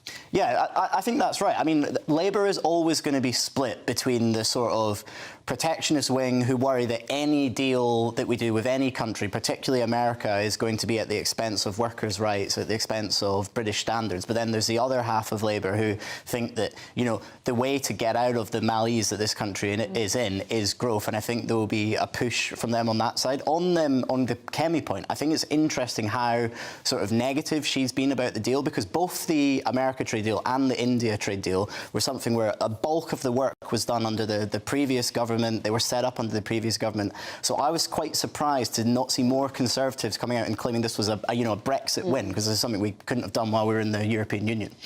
Perhaps it's because they don't think it's going to play out well. Who knows? But it is a victory for the UK in some way to be first to the table with the deal. Many thought that other countries would get there first, but really, we were never the target of the US's tariffs. Like you say, we've got a balanced trading relationship. We're not a threat to their industry. This is not controversial in the US, is it? Yeah, I don't think so at all. And there's some of the reaction to sort of Trump's press conference was that, oh, maybe he's sort of changing his mind on protectionism. He's opening his heart to free trade. But if you look at what he actually said, it's kind of really weird. He's basically said that he's expanding his protectionism to the UK. He said that he was going to look after UK workers. So I think this is him, you know, trying to recreate this sort of potential for a trading bloc that would take issue with his real concern, which is obviously China. All right, Michael Simmons, economics editor at The Spectator, thank you very much. I know it probably wasn't everyone's top line from that, Miriam, but when I was watching that call between Sir Keir Starmer and the US President, he kept calling him Donald. It just sounded so strange. I know. Not enough deference, Mr. Trump, President. Mr. President, he likes that. Oh, very friendly, who knows? Mr. Keir. Maybe they're calling each other Keir and Donald in their own private phone calls, who knows? Or WhatsApps. Or Signal, that will leak, no doubt. Well, still to come, the hay fever season is officially in full swing, and pharmacists are today warning the public against buying unlicensed hay fever jabs online. Now, we'll be joined by a pharmacist to share the latest tips for everyone suffering. But next, there'll be more of today's top stories, including that exclusive GB News poll that Labour voters are more likely than any other political group to have buyer's remorse over how they voted at the last general election. This is Saturday Morning Live on GB News, Britain's news channel.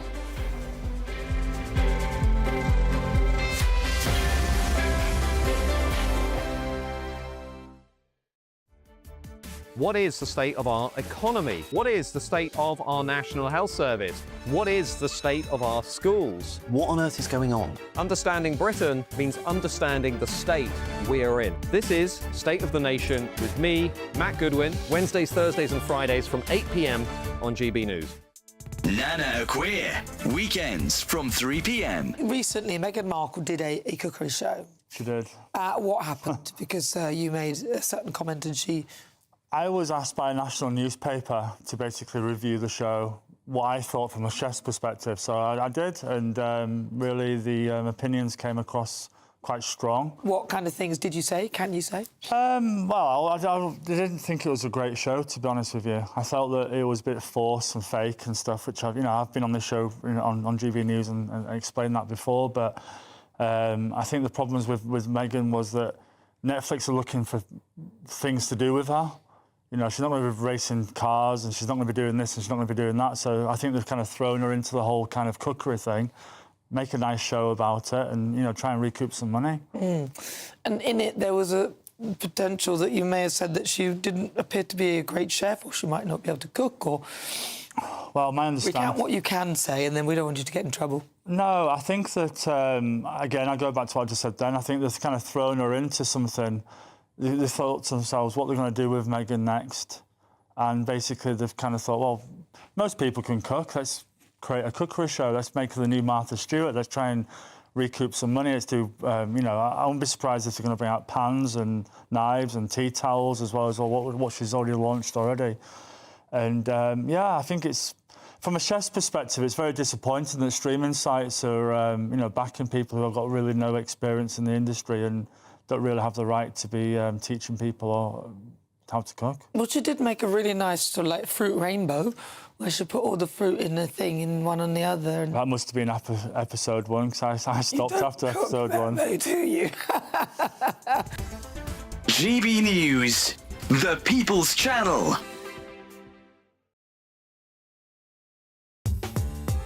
I'm Christopher Hope. From pop star to politicians, I'll interview anybody in a pub who's got a political opinion. Join me every Friday on Spotify, Apple Podcasts, YouTube or gbnews.com, or wherever you get your podcasts. This is GB News, the People's Channel. This is Britain's Newsroom, where your voice matters. It's just astonishing. With expert analysis and honest opinion, we don't just keep you informed. We bring you unique perspectives you won't see anywhere else. Can't argue with any of that. When the news happens, it happens here. On Britain's Newsroom, weekdays from 9:30 a.m. Only on GB News.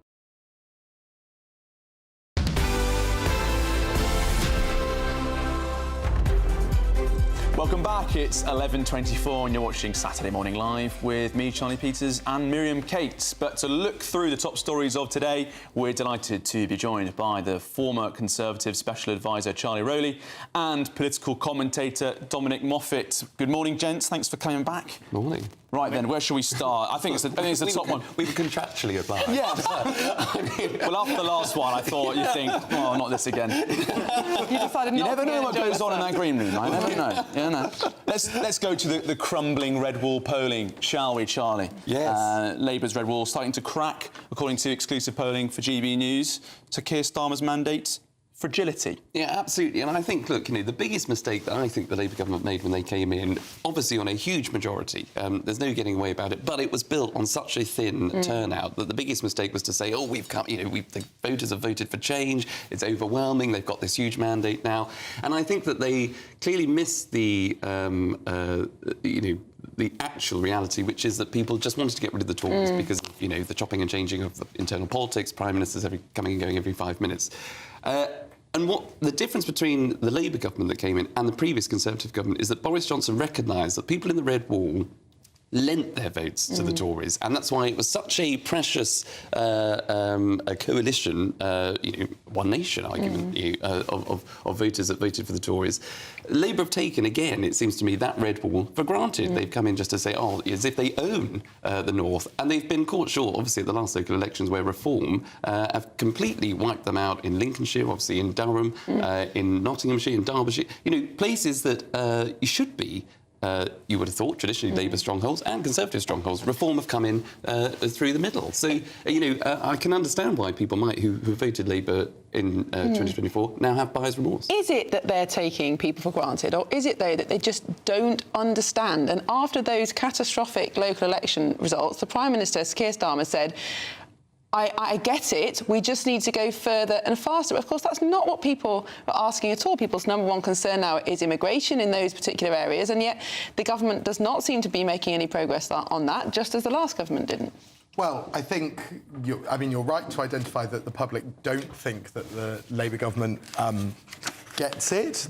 The polling shows that, and the polling numbers in here say, that 50% of the public don't think that the Labour government get it. That's not the strategy, though. I think the Labour government have got a strategy. Now, it's clearly not working yet, but for them, it doesn't have to work yet. The plan is for it to work in 2029 at the next general election. And further and faster is certainly quite a divisive term even within the Labour Party.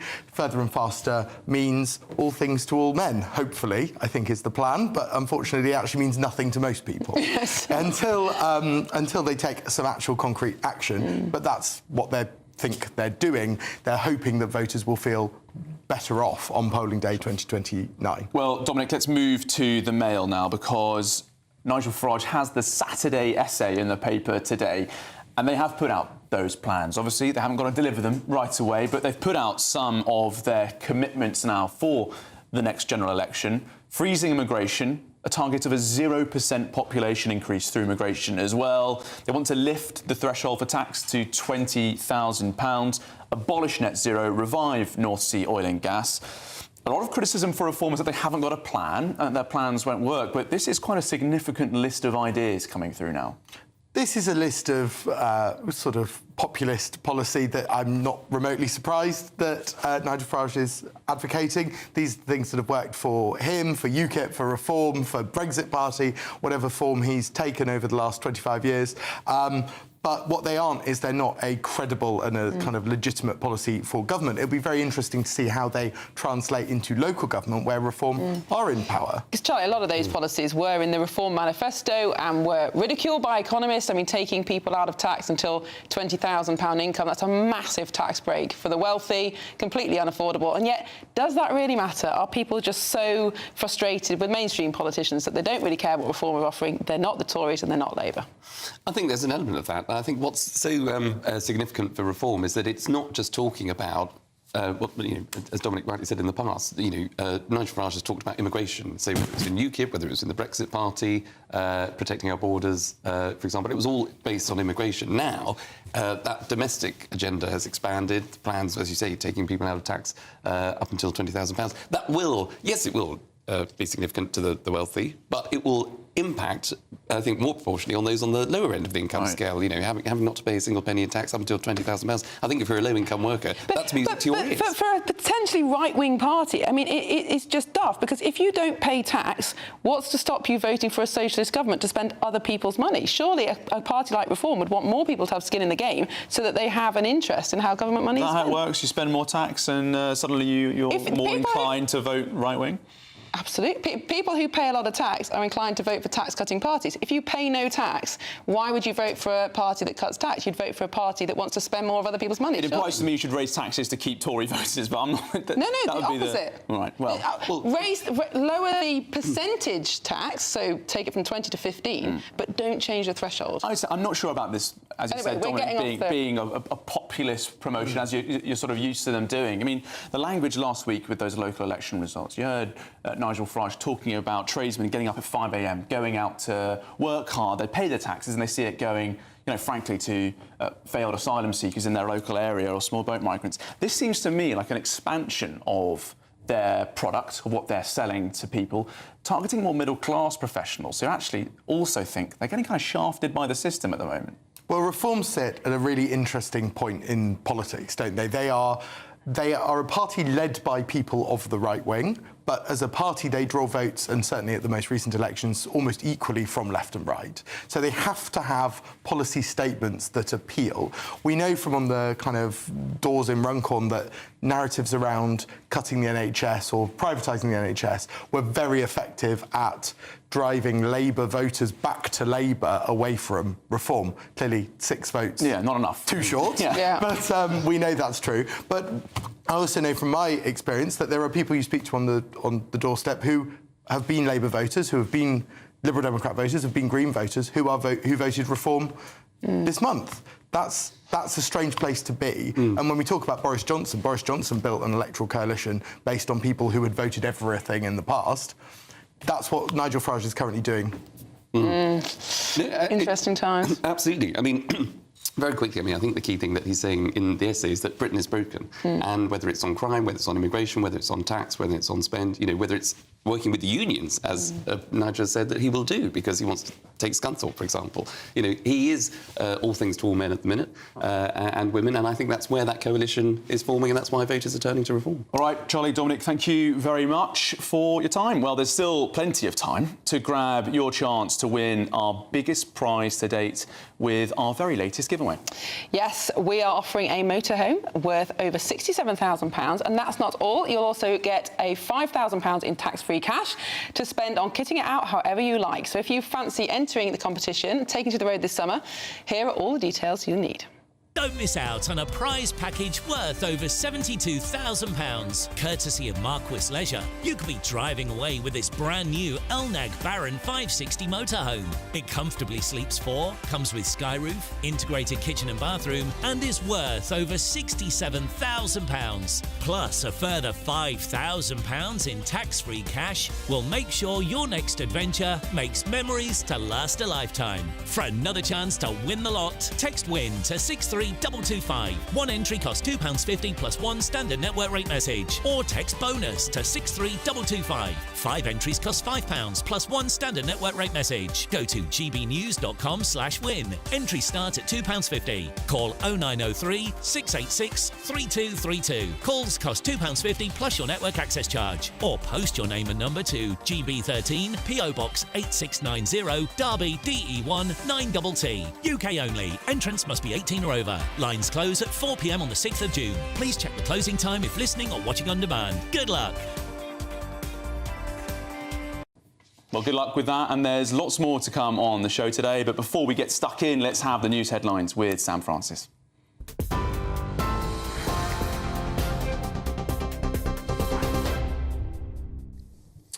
Very good morning to you. Just after 11:30, we start with the breaking update from Buckingham Palace. They have just confirmed in a statement in the last few minutes that the Duke of Edinburgh will represent the King at the inauguration of Pope Leo XIV. That ceremony, as we knew already, will be taking place next Sunday, 10 a.m. local time in St Peter's Square, marking what will be the start of Pope Leo's papacy. The new Pope is ahead of that service, meeting cardinals, the press and leading multiple prayer sessions at the Vatican ahead of next Sunday's ceremony. Leaders from around the world are expected to attend, following tradition set at Pope Francis's inauguration in 2013. So, as I say, breaking news from Buckingham Palace that the Duke of Edinburgh, the King's brother, will be representing His Majesty at Pope Leo XIV's inauguration next weekend. In other news this morning, children and women are among dozens brought ashore in Dover today, the first Channel arrivals in over a week. More than 11,500 people have now crossed small boats in the Channel this year, higher than at the same point in 2023 and 2022. It comes as the Conservatives unveil what they say is a bold new deportation bill, promising automatic removal for those arriving illegally. Shadow Home Secretary Chris Philp, though, says Labour has turned a blind eye, but the government claims the Tories' plans are rehashed and half-baked. The Home Office insists there is still a serious plan in place to dismantle smuggling gangs and take back control of the borders. Sir Keir Starmer has arrived in Kyiv today with the leaders of France, of Germany and Poland, marking the group's first joint visit to Ukraine since the war began. The four travelled by train to meet President Volodymyr Zelensky, backing calls for a full and unconditional 30-day ceasefire. They're also pledging to ratchet up pressure on Russia's war machine. They say the bloodshed must end and Ukraine must prosper as a safe, secure and sovereign nation. A man has been charged with murder after an 87-year-old died following a suspected robbery in North London. Peter Augustine, 58 years old, was arrested in Hornsey and accused of attacking the pensioner in Manor House on Tuesday. The victim was taken to hospital but died 2 days later. Augustine has also been charged with robbery and is due in court on Saturday. Police are appealing for witnesses to come forward. And protesters will gather in Parliament Square today, demanding peace and an end to the growing conflict between India and Pakistan. The Foreign Secretary and other G7 ministers are urging immediate de-escalation, warning that any further conflict poses a serious threat to regional stability.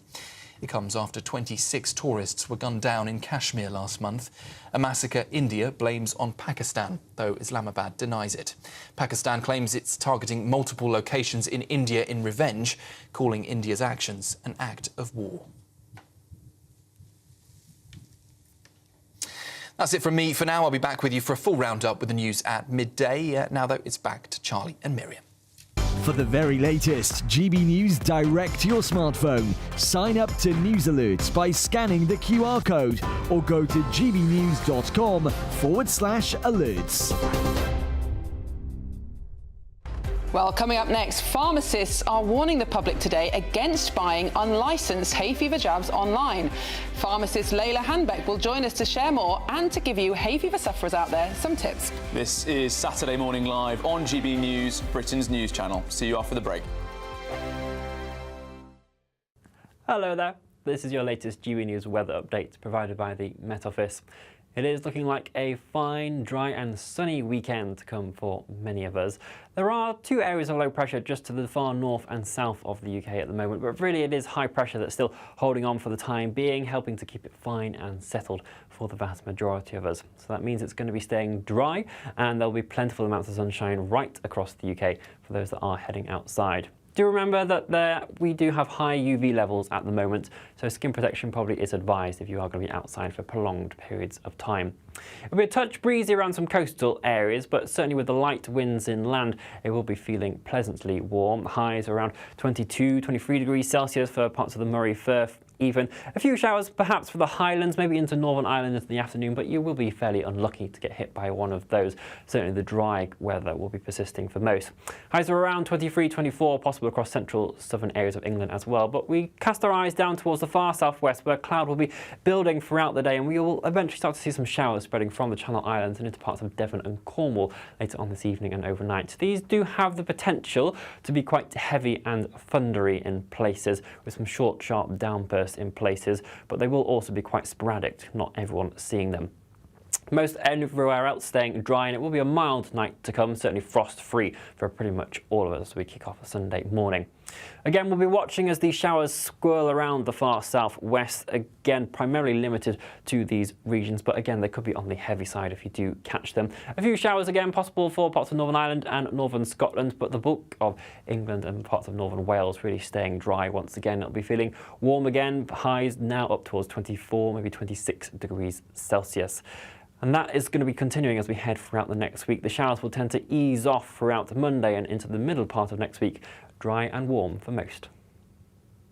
In the GB Newsroom, we bring you the news as it happens. With our team of dedicated journalists across the UK, we're ready to keep you up to date with what's happening every half an hour, every single day. Bulletins here on GB News, the People's Channel, Britain's news channel. Join me, Nana Akwe, for an informative, interactive news programme with a difference. It's fun. No, he didn't say that, though. I'm so surprised. I think there's an element of truth to that. Join me from 3 p.m. every weekend, only on GB News, Britain's news channel. We're proud to be GB News, the People's Channel. And as you know, we always love to hear your views. Now, there's a new way of getting in touch with us at gbnews.com/yoursay. By commenting, you can be part of a live conversation and join our GB News community. You can even talk to me, Bev Turner, or any of the members of the GB News family.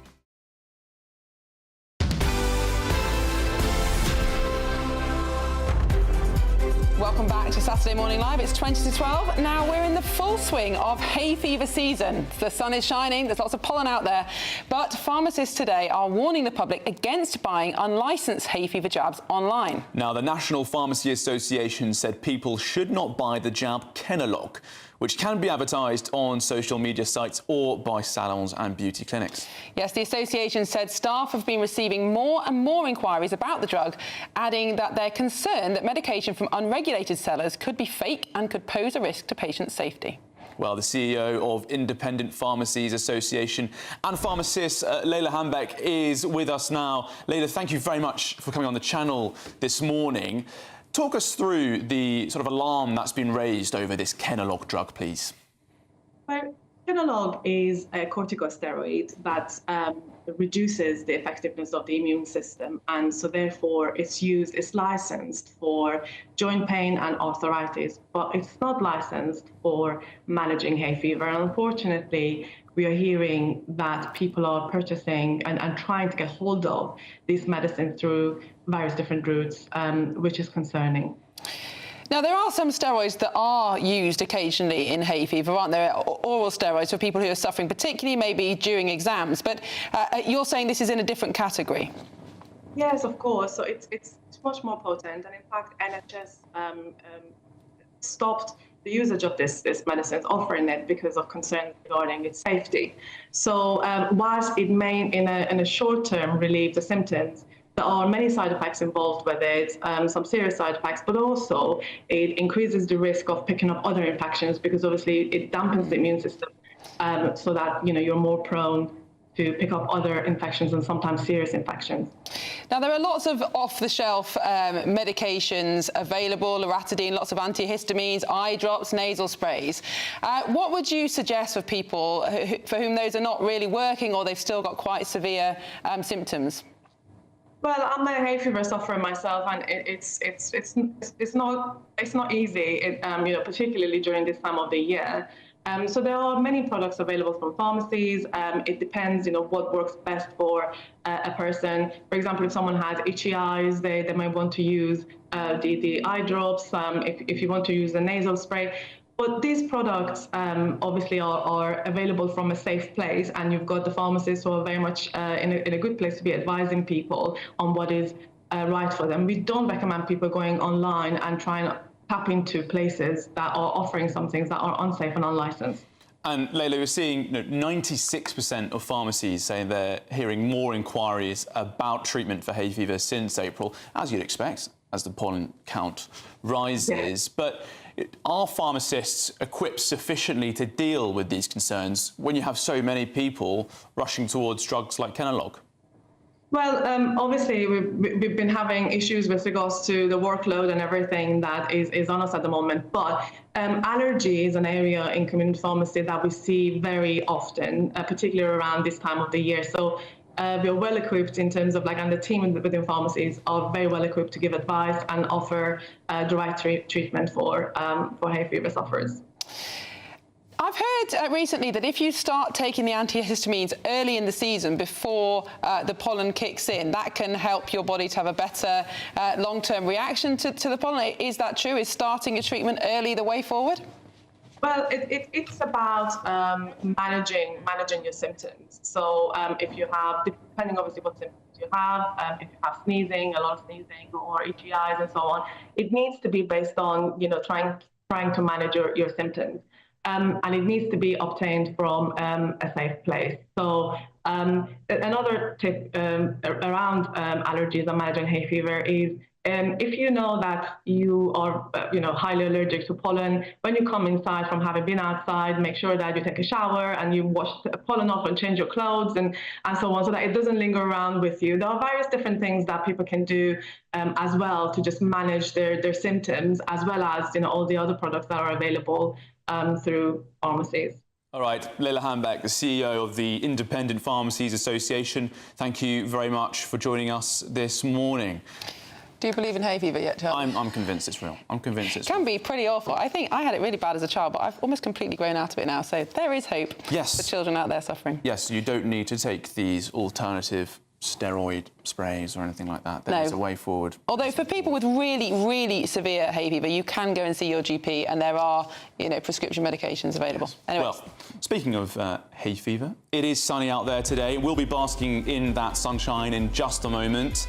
But if you are searching of some holiday sun beyond these shores, here's the forecast for some of the top European destinations. Looking happy. Well, the forecast looks good. So you've sorted the travel insurance then? All Clear Travel Insurance sponsors GB News Travel Destinations Forecast. An unsettled spell across central parts of Europe, the potential to see some quite heavy thunderstorms, but elsewhere it should be mostly dry. Plenty of sunshine, bar the odd shower across parts of Greece, but Croatia, Montenegro, plenty of sunshine here. But as we shift our way further west, some heavy thunderstorms possible, particularly across northwestern parts of Spain, southern parts of France, but elsewhere across Spain and Portugal, Madeira and also Tenerife, largely dry with sunny spells and feeling warm in the sunshine too. All Clear Travel Insurance sponsors GB News Travel Destinations Forecast.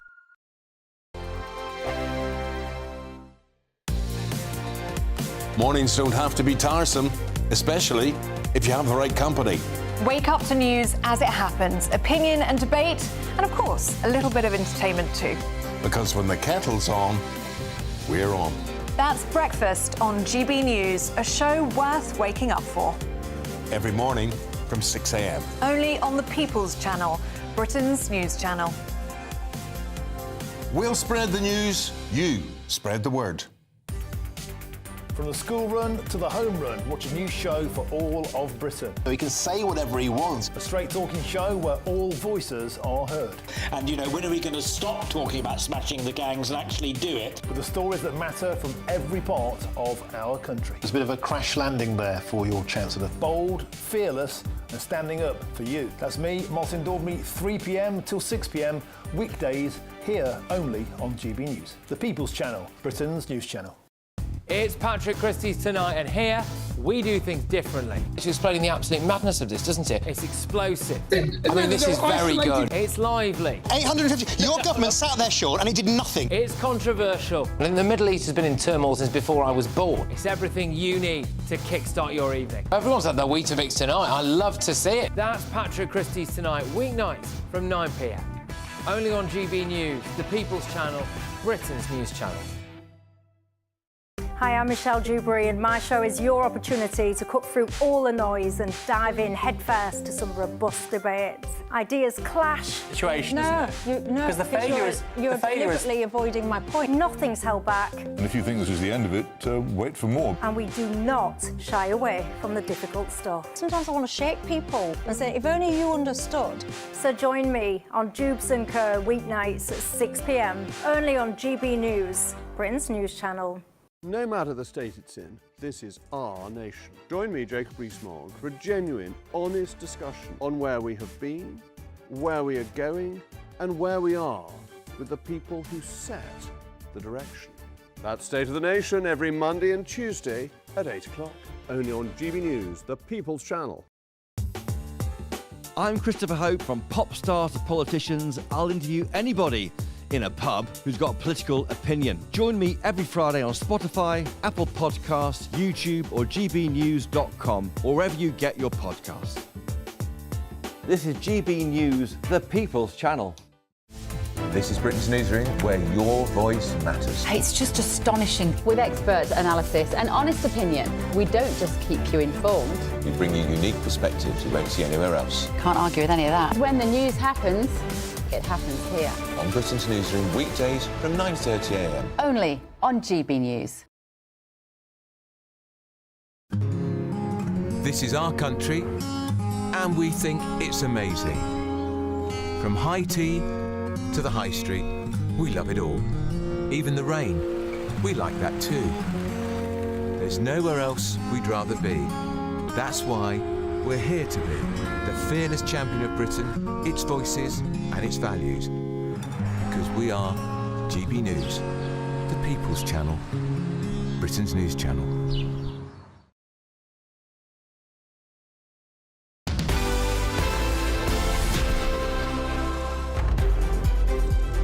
Welcome back to Saturday Morning Live. But don't get confused, Charlie and Miriam are still here. They are just out in the sunshine and will join us soon. But first, Yorkshire is a county with one of the lowest life expectancy rates in the country.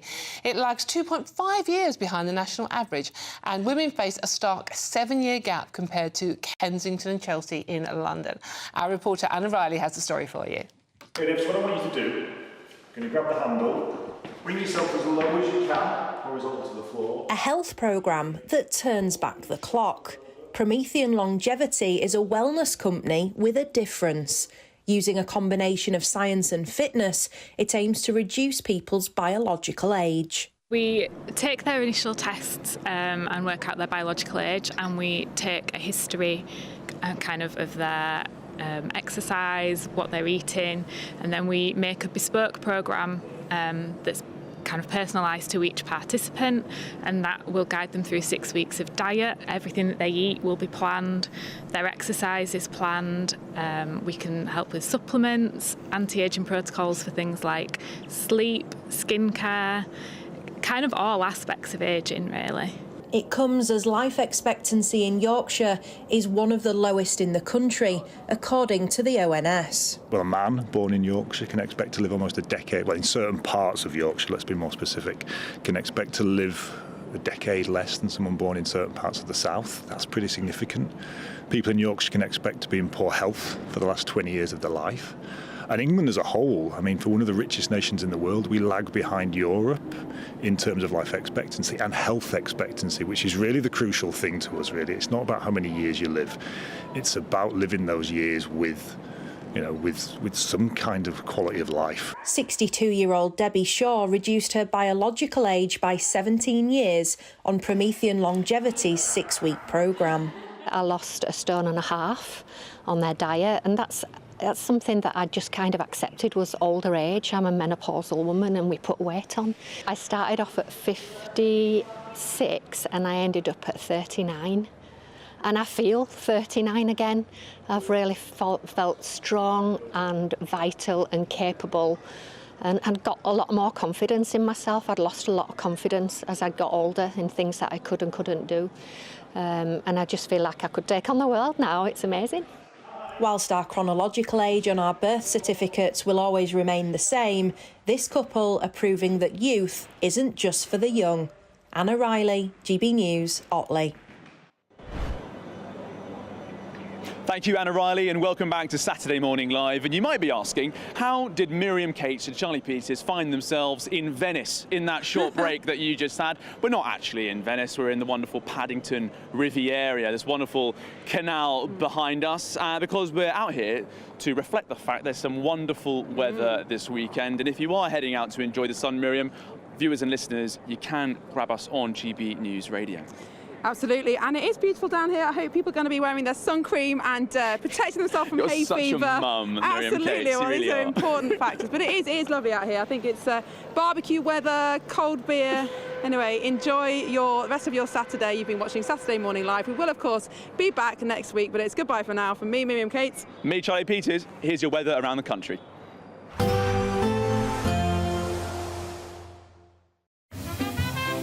Heavy showers first thing will be followed by a warm, cosy day. Boxed Boilers, sponsors of weather on GB News. Hello there. This is your latest GB News weather update provided by the Met Office. It is looking like a fine, dry and sunny weekend to come for many of us. There are 2 areas of low pressure just to the far north and south of the UK at the moment, but really it is high pressure that's still holding on for the time being, helping to keep it fine and settled for the vast majority of us. So that means it's going to be staying dry and there'll be plentiful amounts of sunshine right across the UK for those that are heading outside. Do remember that we do have high UV levels at the moment, so skin protection probably is advised if you are going to be outside for prolonged periods of time. It'll be a touch breezy around some coastal areas, but certainly with the light winds inland, it will